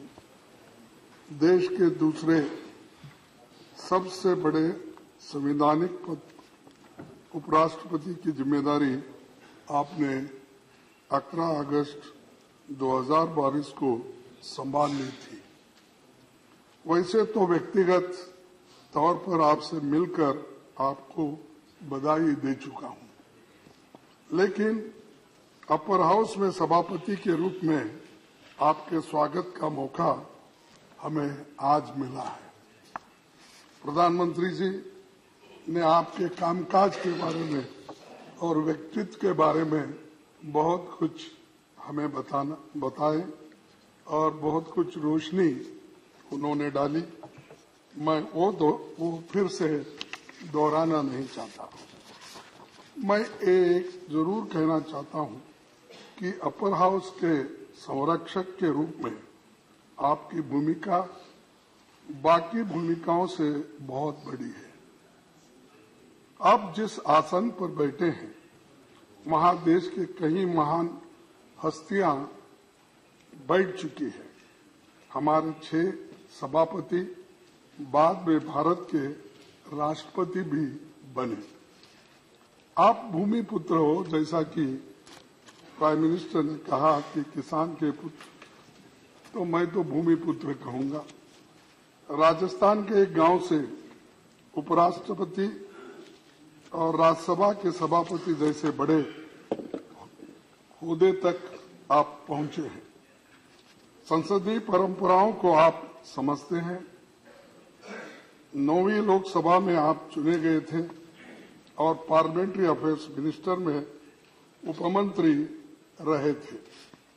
राजस्थान विधानसभा में एमएलए और पश्चिम बंगाल में कई सालों तक आप राज्यपाल रहे। कोऑपरेटिव मूवमेंट में और कई खेल संगठनों में आप जुड़े रहे। पढ़ने लिखने में आपकी रुचि है। आपका प्रोफाइल बहुत बड़ा है। मैंने पढ़ा, हमारे देश में संविधान सबसे ऊपर है। संसद के लोकतांत्रिक व्यवस्था का आधार स्तंभ है। संसद के पास संविधान संशोधन का भी अधिकार है। राज्यसभा और लोकसभा मिलकर भारत की संसद बनती है। कोई अकेला सदन खुद में पूर्ण नहीं है। संविधान के दायरे में दोनों सदनों को अपनी प्रक्रिया और नियम तय करने का अधिकार आपको है।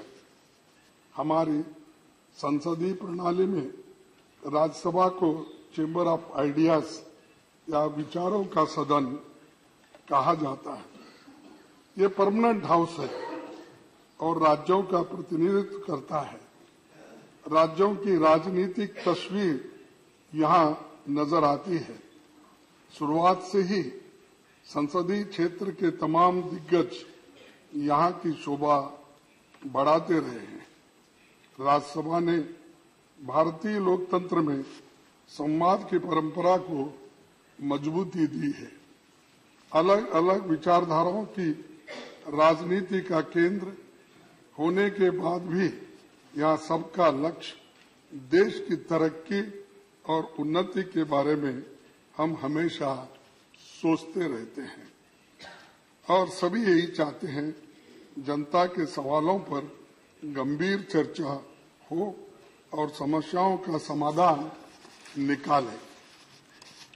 आपको सभा के दोनों पक्षों की हालत, नियमों, मेंबर्स के अधिकारों और भावनाओं की जानकारी है। जैसे संसद दो सदनों के मिलकर बनती है, उसी तरह लोकतंत्र सत्ता पक्ष और विपक्ष के दो पहियों पर चलता है। दोनों का अपना महत्व है, इसी को तो लोकतंत्र यशस्वी बनाया जा सकता है।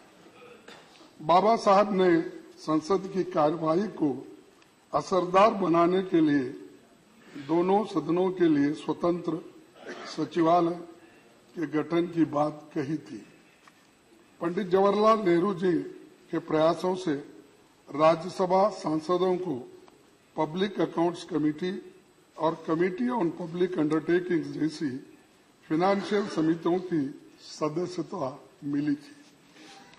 पंडित जवाहरलाल नेहरू जी ने कभी राज्यसभा के अधिकार को कम नहीं होने दिया। 1953 में बजट सत्र के दौरान उन्होंने साफ कहा था कि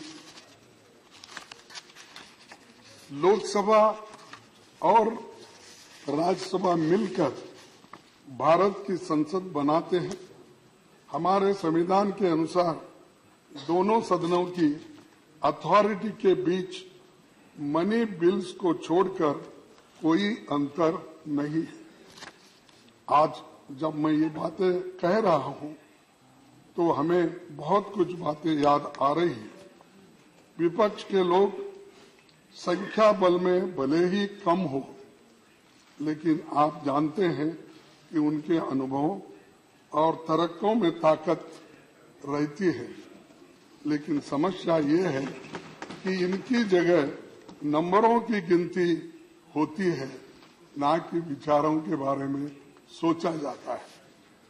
एक दूसरी दिक्कत ये भी है कि हाउस की सिटिंग्स कम होने के कारण जनता के मुद्दों पर चर्चा के लिए उचित समय नहीं मिल पाता।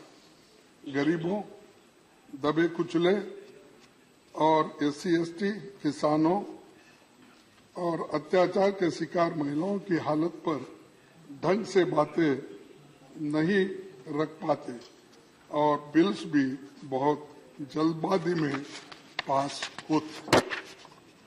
पहले जहां संसद में साल के 100 दिनों से ज्यादा चलती थी, अब 60 से 70 दिन भी नहीं चल पाती। लेकिन हमारी आबादी, अपेक्षाएं और समस्याएं बड़ी है। पिछले एक दशक का आंकड़ा देखें तो 2012 में संसद की सबसे ज्यादा 74 सिटिंग्स हुई थी। इसके बाद 2016 में 72 सिटिंग्स हुई। हाउस में सिटिंग्स बढ़ेगी तो अच्छा नतीजा निकलेगा और मैं आपसे आशा करता हूं कि आपके नेतृत्व में चर्चा के दिन बढ़ेंगे। सभापति जी, आप तो कानून के जानकार हैं। आप इसे अच्छी तरह समझे कि कानून अगर जल्दबाजी में बनते हैं तो उनमें खामियां होते हैं और सुप्रीम कोर्ट, हाई कोर्ट के जो जजेस है उनकी टीका टिप्पणी भी हम पे होती रहती है।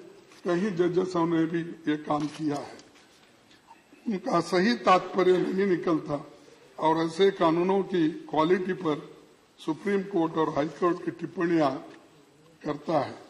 ये हमारी संसद की प्रणाली की सेहत और इमेज को ठीक नहीं लगता।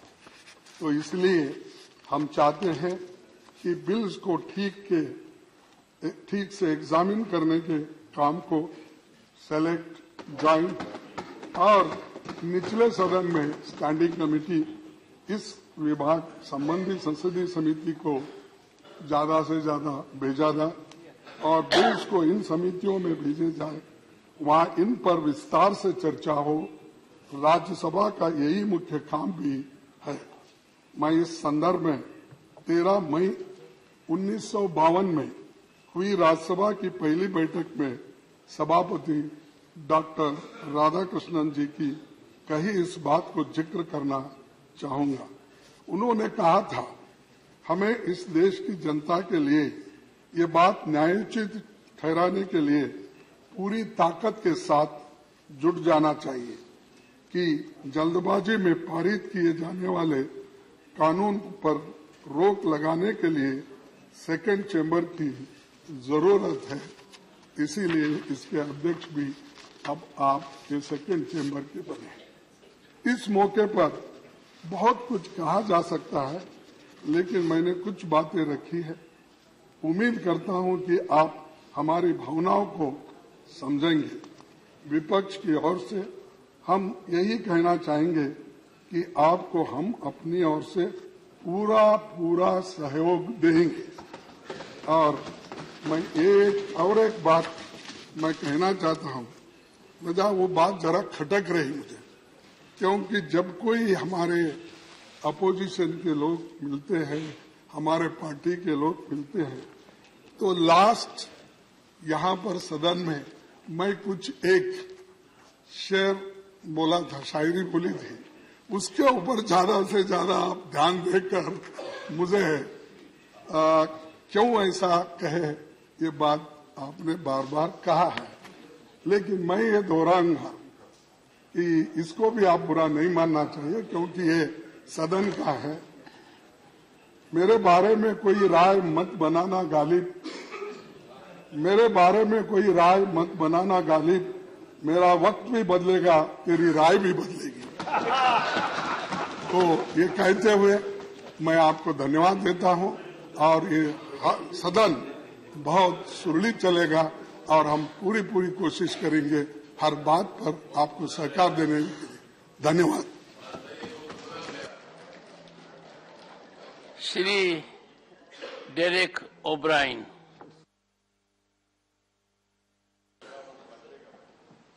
Just now I have informed the Secretary. First of all, on behalf of our party, All India Trinamool Congress, I extend warmest felicitations to Your Honour for being elected as the Honourable Vice President of India, as well as taking over the charge of the Honourable Chairman of this august House. For the past 4 years, we have experienced your style of functioning when you were the Honourable Governor of West Bengal, and personally speaking, I got the opportunity to exchange a few letters with you on some legal and constitutional issues, from wherefrom I could understand that my friends who used to tell me that this governor is a constitutional expert and a legal luminary, I could find from the expressions made by Your Honour in those communications, actually that belief was further strengthened. Now that Your Honour has taken over the charge of this august House, we submit to Your Honour with all grace that from now on, we believe, Hindi में तो कहावत है कि आप आए तो बाहर आए, so we will expect that with your elevation to this position will help strengthen the conducive atmosphere of this august House, and both the Treasury benches and the opposition bench will get adequate opportunity in the deliberations to be made on various issues, bills, etc. Now,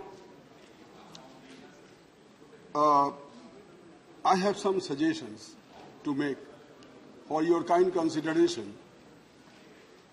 हमने देखा कि लोकसभा में कुछ bill, कुछ मुद्दा बहुत देर तक चर्चा होते हैं, लेकिन कभी कभी ऐसा हुआ कि हम राज्यसभा में उतना समय हम लोगों को मिलता नहीं है, जो कि जरूरी मुद्दा है देश के लिए, वो मुद्दा को ज्यादा समय तक होना चाहिए। खास करके जो छोटे पार्टी है उनको 2-3 मिनट समय मिलता है। हम भी कभी कभी कुर्सी में बैठते हैं as vice chairman. This time also you have made me one of the vice chairman in the panel. So छोटे पार्टी के लिए बहुत दर्द होता है, महसूस करता हूं, क्योंकि उनको समय नहीं मिलता है। तो इसलिए इसको थोड़ा बढ़ाना चाहिए समय, नहीं तो लोकसभा और राज्यसभा का रिलेशन, वो लोकसभा बने रहेगी, राज्यसभा पर लोकसभा ना बने, ये हमारा आशंका है। जिस तरह समय कम होते जा रहा है धीरे धीरे, मैंने पिछले 11 साल में देखा, तो इसको मेरा आपसे निवेदन है मेरा।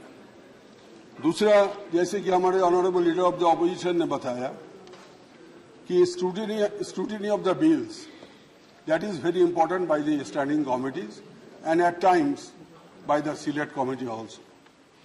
This is my second suggestion. And the third suggestion is, because it is required for better legislation, unless the bills are scrutinized properly, either by the standing committee or by the select committee at times, then mere discussion will not will be helpful. Our party's further suggestion is that we require one short duration discussion or calling attention, either or, per week. Half an hour discussion or the short duration discussion or calling attention.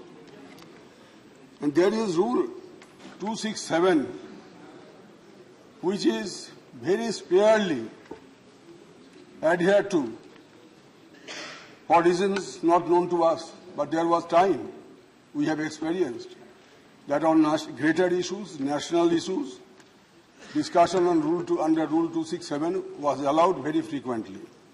My only suggestion would be that at least per session, one issue under 267 may be taken up. Yes. This is my suggestion. And the opposition voice, in a democracy, as we know, the voice of dissent is also to be listened. Otherwise, the concept of or the idea of participating democracy will be a futile exercise. With these words, I wish you all the best for the coming years. Thank you, sir. Shri Tiruchi Shiva. Thank you, Mr. Chairman, sir. Sir, I bestow upon you my profound wishes profusely on behalf of the DMK party on your assuming the chairman of the second chamber in the parliament. Sir, when our party leader and Chief Minister of Tamil Nadu, Mr. M.K. Stalin, has met you to congratulate you on your having been elected as the Vice President, you have expressed your wishes how to run the House, and he has assured you that DMK will extend its fullest cooperation in running a smooth House.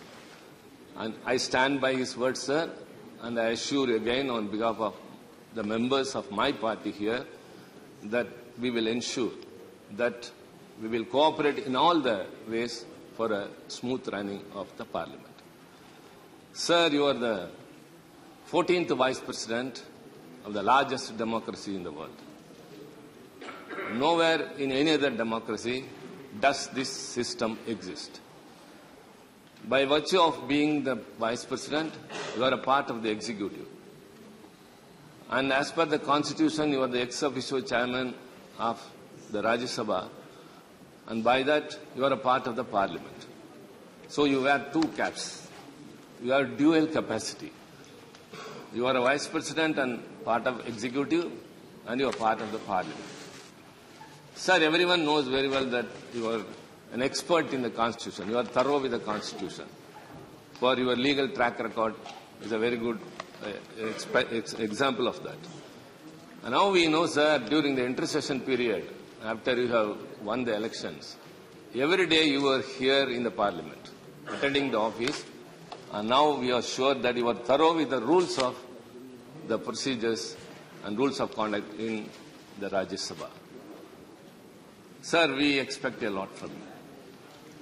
We expect you to be impartial.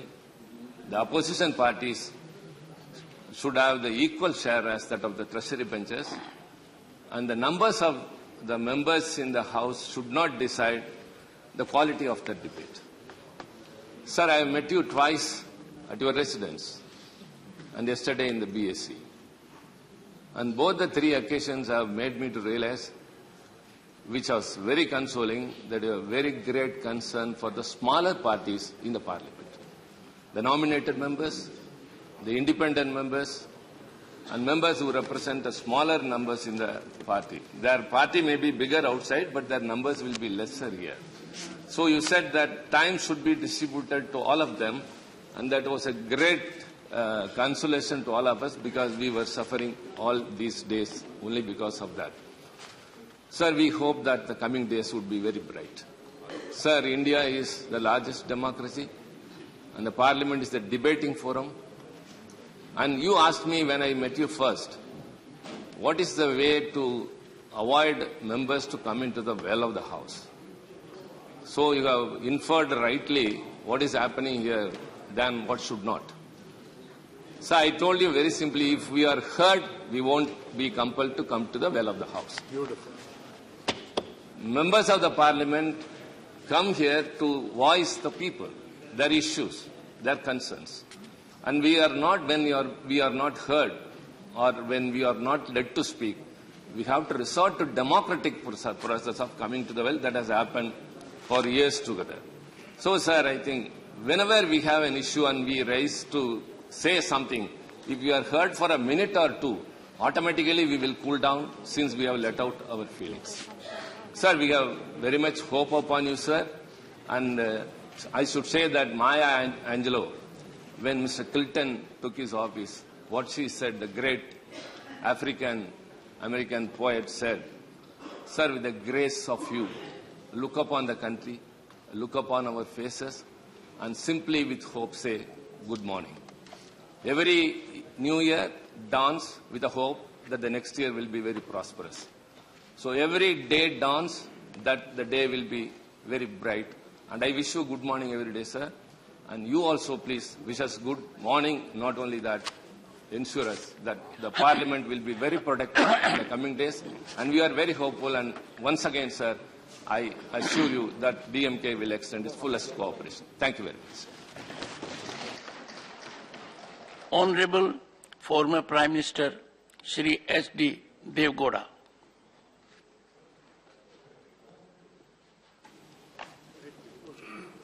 So you want to sit and speak? Sit down and talk. Respected Chairman, sir, I am the only one single member in this House. What the bitter experience from last 20 years, it is very difficult to get an opportunity to speak. The decision made by both the houses, a single member cannot take more than 2 to 3 minutes. That is a bitter experience I had either in this house or in the other house. Sir, being a farmer, coming from the rural area, I used to take a lot of time on the subject of farming community, on the subject of rural development. But unfortunately, the time fixed only 2 to 3 minutes. This is the bitter experience I have got. May I humbly request you, sir, whenever these issues are going to come, the experience I have got, only 2 to 3 minutes, that should be reconsidered when a subject belongs to the rural India or the farming community. Any development thing, I don't want to take unnecessary time of the House. This is only request I would like to make to the Honorable Chairman and the Vice President of India. With these words, I once again thank you very much, sir. If you allow me to speak few minutes more on the issue of farming community and also rural development. This is a humble request, Mr. Vice President and the Chairman of this House.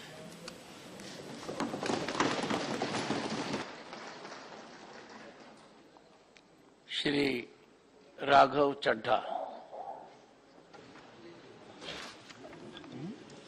Sir, मैं आम आदमी party की ओर से, हमारे नेता अरविंद केजरीवाल जी की ओर से आपका बहुत बहुत अभिनंदन करता हूं और इस नई पारी के लिए आपको खूब सारी शुभकामनाएं देता हूं। आपका सफर, जीवन का सफर एक बहुत बेहतरीन सफर रहा। एक साधारण से किसान परिवार में जन्म लेने के बाद आपने कई संघर्षों का सामना किया और एक विधायक के तौर पे, सांसद के तौर पे, मंत्री के तौर पे, राज्यपाल के तौर पे और अब देश के उपराष्ट्रपति के तौर पे, राज्यसभा के अध्यक्ष के तौर पे आपको अपनी सेवाएं देने का मौका मिला। हम जैसे लाखों युवाओं के लिए आपका जीवन, आपका करियर एक प्रेरणा स्रोत है सर। इसी के साथ साथ मैं एक कृषि प्रधान सूबे का प्रतिनिधित्व इस सदन में कर रहा हूं, उसका एक रिप्रेजेंटेटिव बनके इस सदन में आया हूं और ये मेरा मानना है कि क्योंकि आप एक किसान परिवार से आते हैं, आपका परिवार सदैव से खेती और किसानी से जुड़ा रहा है, तो इस देश के किसानों के मुद्दे इस सदन में गूंजेंगे और उनके अधिकारों की बात होगी। इसी के साथ साथ सर, बीते कुछ हफ्तों में जब से आप उपराष्ट्रपति बने, आपने इस सदन के लगभग सारे सदस्यों से एक व्यक्तिगत रिश्ता सा बनाया है।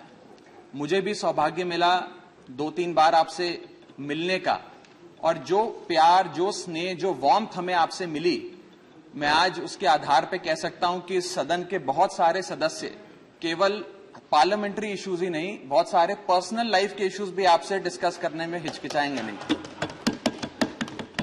सर, आप इस सदन के अध्यक्ष हैं, you are the eldest in the house.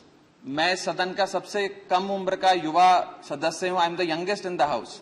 तो जो परिवार का सबसे बड़ा होता है वो परिवार के सबसे छोटे सदस्य का खास ख्याल रखता है सर।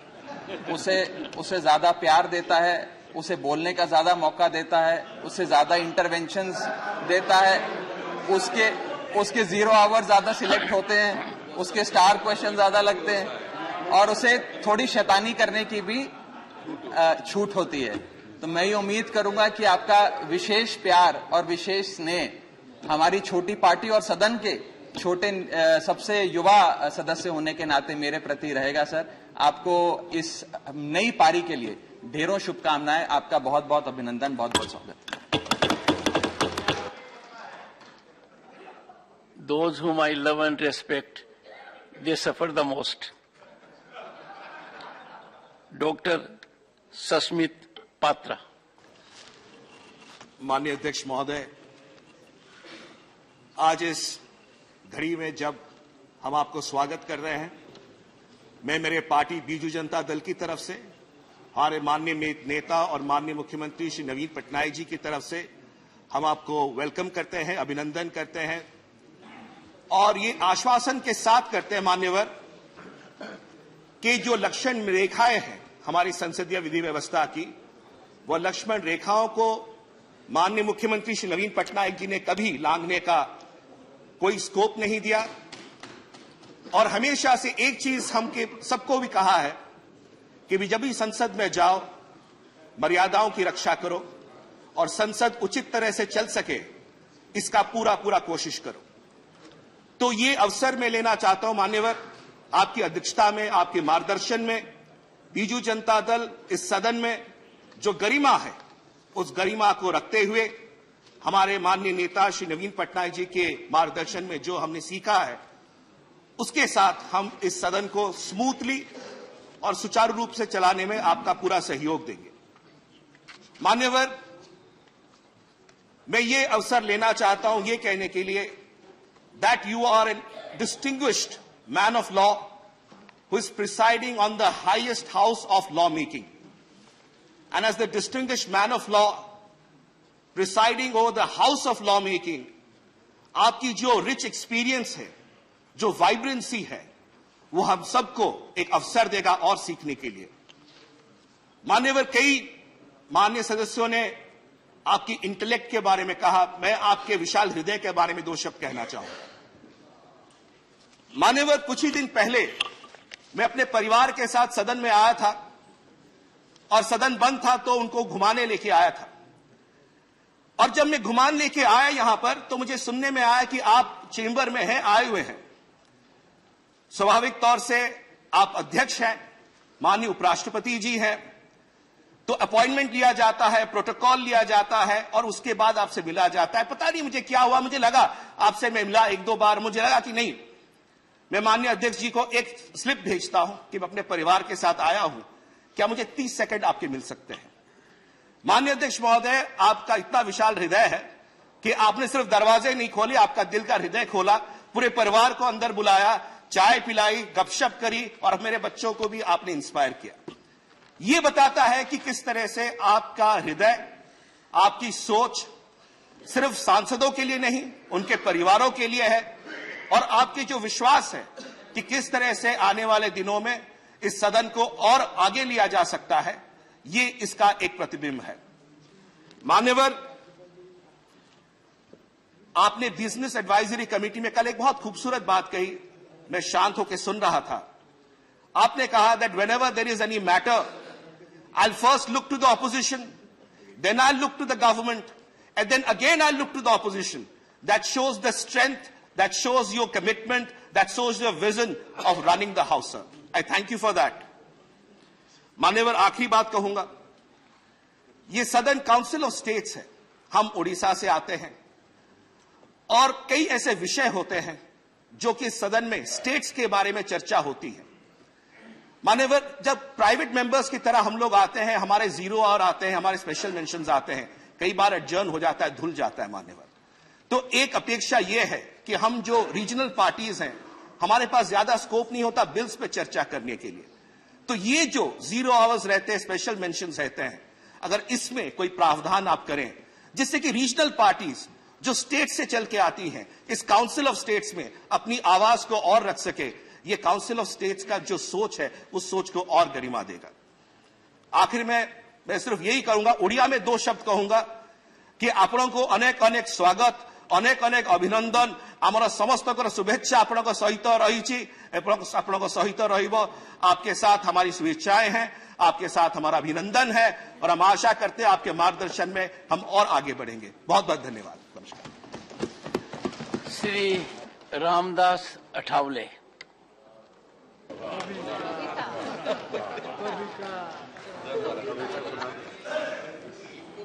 आदरणीय महोदय,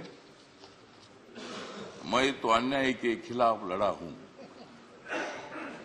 मैं तो अन्याय के खिलाफ लड़ा हूं, इसलिए आपको बधाई देने के लिए यहां खड़ा हूं। आपका अनुभव बहुत ही बड़ा है, आपका अनुभव बहुत ही बड़ा है, इसलिए आपने संघर्ष का पहाड़ चढ़ा है।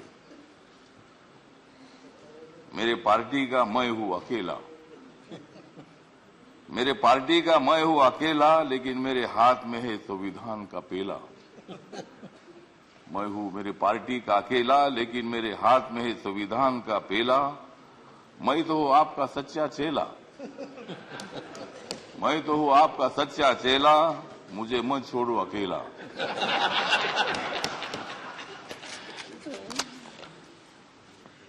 जिन्होंने उपराष्ट्रपति का सर किया है गढ़,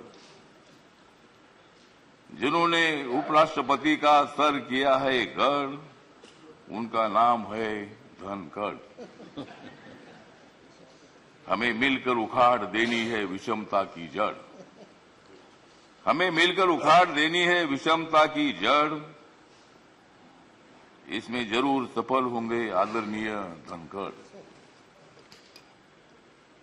हाउस में जो सदस्य करेंगे फ्रैक्शन,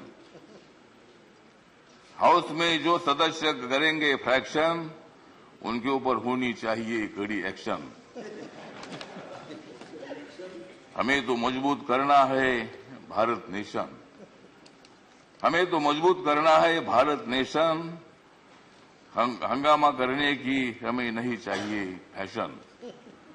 तो हमें पूरा विश्वास है कि आप बहुत बड़ा संघर्ष करते करते यहाँ पहुंचे हैं। गांव से आकर किसान के बेटे के माध्यम से आप इतने बड़े उच्च पद पर आए हैं। इसमें आपका अनुभव, आपका बहुत बड़ा संघर्ष है, बहुत बड़ा काम आपने किया है। आपने पश्चिम बंगाल में गवर्नर का जो काम किया है, बहुत बड़ा वहां चैलेंज था, वहां काम करना बहुत बड़ा मुश्किल था, लेकिन आपने बंगाल में बहुत अच्छा काम किया है और बंगाल में अच्छा काम आपने किया है, इसीलिए आपको यहाँ लाने की कोशिश जरूर हुई है। मतलब आप एक संघर्षशील नेता है। मतलब वहाँ अगर आपका काम ठीक नहीं होता था तो शायद ये पद आपको मिलना बहुत बड़ा मुश्किल था, लेकिन आपने बहुत अच्छा काम किया है। ठीक बात है, बंगाल भी अपना ही है, सभी बंगाल के नेता भी अपने हैं, देश का एक वो राज्य है और कोई भी राज्य हो, यहाँ किसी पार्टी की सत्ता आती है जाती है, कोई मुख्यमंत्री होता है, कोई नहीं होता है। कभी हम भी मतलब 3 बार सांसद रहे लोकसभा में और मैं शिरडी में मैं हार गया, लेकिन मैं घर में बैठा नहीं, मैं घूमता रहा, मैं कांग्रेस पार्टी के साथ रहा। कांग्रेस पार्टी के मेरे सभी दोस्त हैं, समाजवादी पार्टी के मेरे दोस्त हैं, कम्युनिस्ट पार्टी के मेरे दोस्त हैं और अभी बीजेपी के मेरे दोस्त हैं। मैं सब बीजेपी के साथ मैं आया हूं और भारतीय जनता पार्टी के साथ मैं इसलिए आया हूं कि मुझे शिरडी में हारा गया, मुझे मंत्री ने बनाया, फिर मैं उधर क्या करूं। तो इसीलिए मुझे मतलब कांग्रेस पार्टी को छोड़ना पड़ा और मैं नरेंद्र मोदी जी के नेतृत्व में सबका साथ सबका विकास दिख रहा है सारा प्रकाश। मतलब ये जो प्रकाश दिख रहा है तो नरेंद्र मोदी जी के नेतृत्व में मैंने निर्णय ले लिया कि मैं बाबा साहब अम्बेडकर जी का अनुयायी हूं। बाबा साहब अम्बेडकर जी ने सत्ता में आना चाहिए बताया है, मेरी अकेली पार्टी सत्ता में नहीं आ सकती है, इसी के साथ मिलकर ही सत्ता में आ सकता हूं। और मेरे पार्टी का मुझे लोग पूछते हैं कि तुम्हारा पार्टी का एक भी लोकसभा में मेंबर नहीं है तो भी आप मंत्री कैसे हैं। तो मैंने बोला माननीय नरेंद्र मोदी जी को जाकर पूछो, मतलब मैं कैसा मंत्री हूँ। मतलब मैं अकेला हूँ, लेकिन मेरे पार्टी के लोग पूरे देश भर में है, नॉर्थ ईस्ट में मेरी पार्टी सभी पार्टी है और मुझे बोलने का मौका तो दीजिए। मुझे मालूम है कि आप बहुत अच्छे आदमी हैं और मैं आपको आप मुझे हर बार बोलते थे कि हमको कविता सुनाओ। अगर आप मुझे ज्यादा बोलने के लिए देंगे तो मैं कविता सुनाऊंगा, नहीं तो एक भी कविता नहीं सुनाऊंगा। तो ठीक बात है, तो इसीलिए मतलब कविता सुनाता भी रहूंगा और आप एक अनुभव है तो इसीलिए अपोजिशन को भी आप मौका दीजिए, हंगामा करने के लिए मौका दीजिए, लेकिन एक आधा दिन हंगामा करने के लिए मौका दीजिए, दूसरे दिन एक्शन होना चाहिए और हाउस का काम भी मतलब चलना चाहिए। इसीलिए आप एक सर्वोच्च हाउस के आप चेयरमैन बन गए हैं। इसीलिए मैं मेरी जो आरपीआई है, रिपब्लिकन पार्टी है, गरीबों की पार्टी है, दलितों की पार्टी है, इस पार्टी की तरफ से मैं आपके साथ हूँ। मैं हमेशा आपको साथ देता रहूंगा और आप मुझे बोलने का मौका देते रहो। जय भीम, जय भारत। डॉक्टर के Keshav Rao. Thank you very much, sir. First of all, without risking the reputation, I would share the sentiments expressed by all my colleagues regarding your personality and the challenges that this House is going to perhaps throw at you.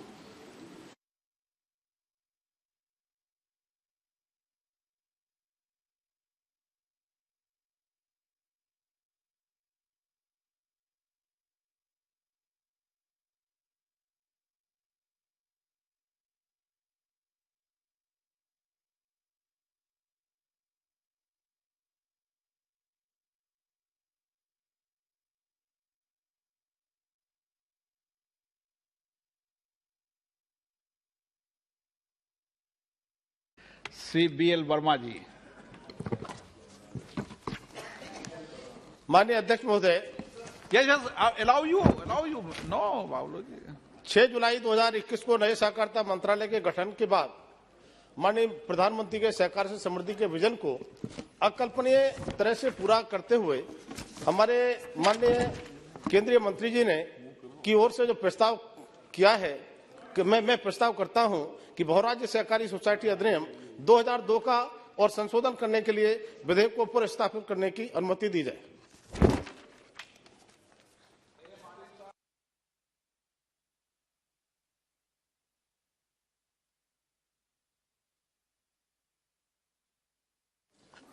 Sir, I rise to oppose the introduction of the Multi-State Cooperatives Amendment Bill 2022 under Rule 72(2) of the Rules of Procedure and Conduct of Business in LokSabha and as per the provisions of the Constitution of India. Yes, sir, I am coming to... इस पर कभी इस पर debate हो जाना चाहिए। ये debate हो जाना चाहिए। जो कानून आप पढ़ते हो 72(2), ठीक है ना? डिबेट क्या है कि इस संसद को इस कानून को पास करने की विधायी क्षमता है ना, ये विषय है ना। अब मेरे शायद में आपसे ज्ञानी कोई नहीं है। मल्टी स्टेट कोऑपरेटिव एक्ट जब से बना, मैं कोऑपरेटिव में रहा हूं, सेंट्रल गवर्नमेंट का एक्ट है और राज्य का कोऑपरेटिव एक्ट है, यही है ना। बोलिए इनके Premchandra ji. Thank you. I fully agree with you, Honorable Speaker, sir. I am on technical points. Yes. And on the basis of the constitutional provisions, I am opposing the introduction of the Multi-State Cooperatives Bill 2022. Sir, the first point which I would like to make is, you may kindly go through Article 243, Z capital H, Clause C and Clause D of that definition. That is the Constitution of India. Article 243, capital Z, capital H, and subclause C and D. Subclause C of the provision clearly defines what is a cooperative society. Means a society registered or deemed to be registered under any law relating to cooperative societies for the time being in force in the state. And multi-state cooperative society, as rightly Honorable Speaker has just now mentioned, it is as per the law passed by the Parliament and it belongs to the Union of India. My technical point is, this bill is against the spirit of this definition incorporated in Part 9B of the Constitution, that is newly added amended provision, the cooperative societies. A chapter is also there, in which there is no particular specific provision by which a cooperative society which is incorporated under the state law can be merged into a multi-state cooperative society. That is my technical objection, for which a particular, because Chapter 9B, a newly added chapter in the Constitution, is with a specific provision to distinguish between a cooperative society of the state and a multi-state cooperative society being governed by the Government of India or the Union of India. This is the clear distinction by which a cooperative society is being governed by the state legislature or an act of the Parliament by the multi-state cooperative society, and another one is by the state legislature or the legislative assembly. Here in this case, you may kindly see, my basic political point is, it is against the federal principles of the Constitution, because the federal structure has to be protected. Here in this case, at any time, see Clause 6 of the bill. Sir, you have rightly pointed out Clause 6 of the bill. If you go through the Clause 6, it is very interesting that it is indirectly the central government is encroaching into the rights of a state cooperative society. How it is see in Clause C, in Section 7 of the Act is to be amended, in which a new provision is being, any cooperative society may, by a resolution passed by a majority of not less than 2/3 of the members present and voting at a general meeting of the society, decides to merge into an existing multi-state cooperative society. This is the provision by which we are disputing. That means a state cooperative society can at any time be merged into a multi-state cooperative society, but the state cooperative society is being governed by a law passed by the state legislature, and it is indirectly coming into the domain of the Union of India, by which it is against the basic spirit of the Constitution, by which Part 9B of the Constitution is being incorporated as an amended chapter. That is a technical objection which I would like to make. And second one is, so and 243, along with this 243, another provision also, sir, one second. In a 243 ZI, that is very, very clearly what is the incorporation of a society. What is an incorporation of a society under the state law is also well mentioned in 243 capital Z capital I. Incorporation of cooperative subject to the provisions of this part. The legislature of a state may by law make provisions with respect to incorporation, regulation and winding up of a cooperative society. That is also being governed by a state law or the legislative assembly's law made by the state legislative assembly. So when a particular specific provision regarding the state cooperative society and distinctly a multi-state cooperative society is there, here indirectly the Union of India, the government of India is coming with a legislation with an intent to make all the state cooperative societies be merged with the multi-state cooperative society, by which the taking the right of the state governments, it is against the federal character and the federal polity, which is a basic character of the Constitution. The basic features of the Constitution cannot be amended. That is why I am saying that it is outside the scope of the legislative competence of this House. Hence, I am opposing the introduction of this bill. Thank you very much, sir, for providing this much of time. माननीय मंत्री जी, N K Premchandra ji जो विषय उठाया कि कोई भी society को, एक मिनट बस मैं मंत्री जी को, कोई भी सोसाइटी को जो विषय उठाया गंभीर कि राज्य की कोई भी सोसाइटी को क्या मल्टी स्टेट कोऑपरेटिव सोसाइटी में बदल सकते हैं, ये अधिकार इसमें ले रहे हो क्या? आप जब भाषण, अभी नहीं बोल रहा मैं, जब उन्हें तो ये पॉइंट क्लियर करना। C Thomas ji no, D Ravi Kumar ji no, Manish Tiwari ji. Thank you very much, Mr. Speaker, sir. I rise to oppose the introduction of the Multi-State Cooperative Societies Amendment Bill, as this bill violates the object of the 97th Constitutional Amendment, Article 243ZI, inserted by the 97th Constitutional Amendment Act 2011 and Article 43B of the Constitution. Mr. Speaker, sir, with your permission, I will point out to 5 specific clauses of the bill which are beyond the legislative competence of this House, and therefore we are opposing the introduction of the bill. First, clause 6... अभी तो आप विद्वान है, अभी तो केवल इतना ही discuss करना है अपन को कि संसद को इसकी विधायी क्षमता है या ना।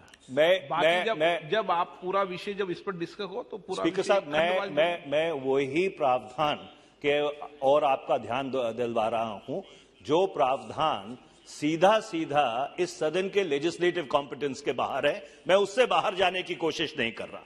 First, clause 6 of the bill inserts subsection 10 into section 17, creating an ambiguity by allowing any cooperative society to merge into an existing multi-state cooperative society. This is beyond the legislative competence of the Union, as state cooperative societies are within the exclusive jurisdiction of the states. Number 2, Mr. Speaker, sir, clause 13 substitutes section 35 to now prohibit the redemption of shares of multi-state cooperative societies without the approval of the government.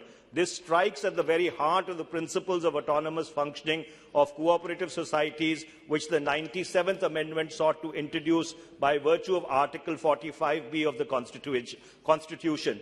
Third, Clause 17 completely usurps the object of the Parent Act as well as the 97th Amendment by substituting Section 45 with a central election authority to be appointed by the central government. Fourth, a fund is sought to be created by virtue of Clause 24 of the bill, inserting Section 63A, 63B and 63C into the Parent Act. Again, by putting an additional burden on cooperatives, infringes upon the cardinal principle of autonomous functioning as provided in Article 43B of the Constitution. Finally, Mr. Speaker, sir, and I thank you for your indulgence, Clause 45 provides for an overriding of the board and appointing an administrator in its place who may not even be a member of the society. This clause also substantially contravenes the 97th Amendment to the Constitution. Mr. Speaker, sir, I would very, very humbly like to urge the Treasury benches that this bill should be withdrawn, it should be reconsidered, because it violates the federal spirit of the Constitution. It actually attacks the federal spirit of the Constitution with a sledgehammer. Thank you very much, Mr. Speaker. Shri Adhir Ranjan Chaudhary ji. Sir, I rise to oppose the introductions of the bill under the nomenclature of Multi-State Cooperative Societies Amendment Bill 2022 under Rule 72/2. Sir, already the explicit reasons of opposing the legislative document has been deliberated by our colleagues. Sir, I would like to draw your attention that cooperative society is a state subject under 7th schedule via NT 32 of the state list in India in the Constitution. It has been already inserted. So it is basically a state subject. Absolutely that you are also raising a very pertinent argument which also needs to be delved into. But here in this issue, so there is a clear indication that the central government has been encroaching upon the territory of the state government. That is why Euror and the uproarious protestation has been cropping up across the nation. Sir, because this government has always been pleading for cooperative federalism, so this should have been reflected before the preparation of this legislation. I don't know whether all the stakeholders, I mean state governments, have been consulted upon before the preparation of this legislation or not. Sir, in the Cooperative Rehabilitation and Construction Fund to be constituted according to this bill, the profit-making multi-state cooperative has to pay 1 crore or 1% of the net profit. Strangely, the government is not paying a single paisa. This is illogical way one profit-making cooperative society shall pay for the revival of another loss-making cooperative society. This does not happen in the Companies Act also. So that is why, sir, we are opposing the bill, because the central government has empowered itself with the vast powers under the present bill. This may lead to concentration of power with the central government, which may impact the autonomy and functioning of multi-sectoral cooperative society and may create potential for misuse. Sir, take for example, under the present bill, the cooperative ombudsman will be appointed directly by the center without any apparent monitoring system to prevent corruption. And ombudsman is supposed to be unbiased. Sir, हो गया? Sir हो गया, sir हो गया, sir एक minute, sir हो गया, sir. An ombudsman is supposed to be unbiased and keep a check on the government by preventing them from abusing power. However, where an ombudsman is appointed directly by the government itself, it creates scope for undue influence over the decision of the ombudsman. That is why, sir, my only submission before you and the government, that given the intricacies, given the ramification and encroachment upon the state territory, this bill should be referred to the standing committee, sir. This is my only submission before you, so that it could be further scrutinized and all the controversies could be wiped off before presentation of the bill afresh. A.F. Arif ji.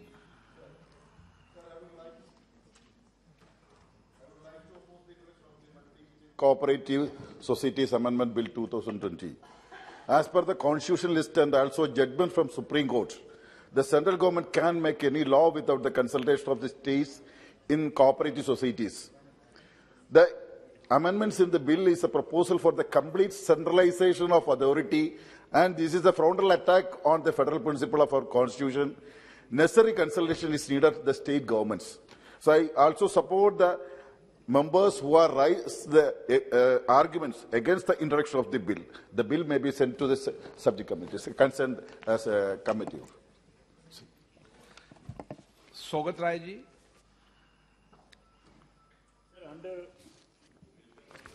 Rule 72(1) of the Rules of Procedure, I beg to oppose the introduction of the Multi-State Cooperative Societies Amendment Bill 2022. Originally, in 2002, when the bill first came, it was intended to facilitate the voluntary formation and democratic functioning of cooperatives as people's institutes.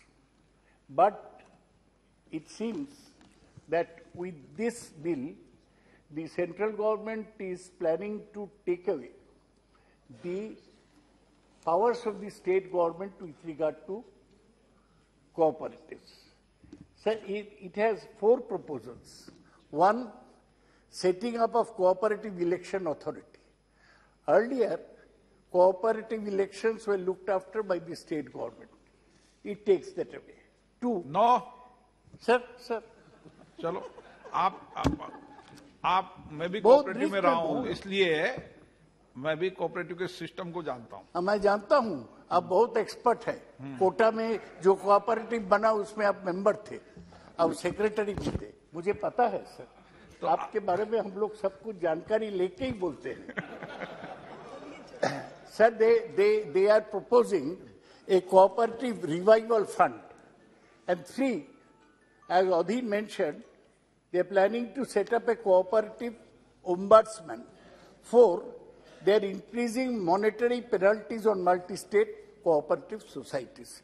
Sir, एक ही चीज आपको संज्ञान में लाऊं कि 2011 में 97 amendment हुआ constitution का, जिसमें कोऑपरेटिव सोसाइटी आ गया. देखिए, cooperative societies became part of the constitution. Sir, उसमें क्या बोलता? इनकॉर्पोरेशन ऑफ कोऑपरेटिव सोसाइटी कौन करेगा? ये स्टेट करेगा. ये क्लियरली मेंशन्ड है. ये कॉन्स्टिट्यूशन अपन इस पे डिटेल डिस्कस हो जब कर लें. सर, 1 मिनट में खत्म कर दें.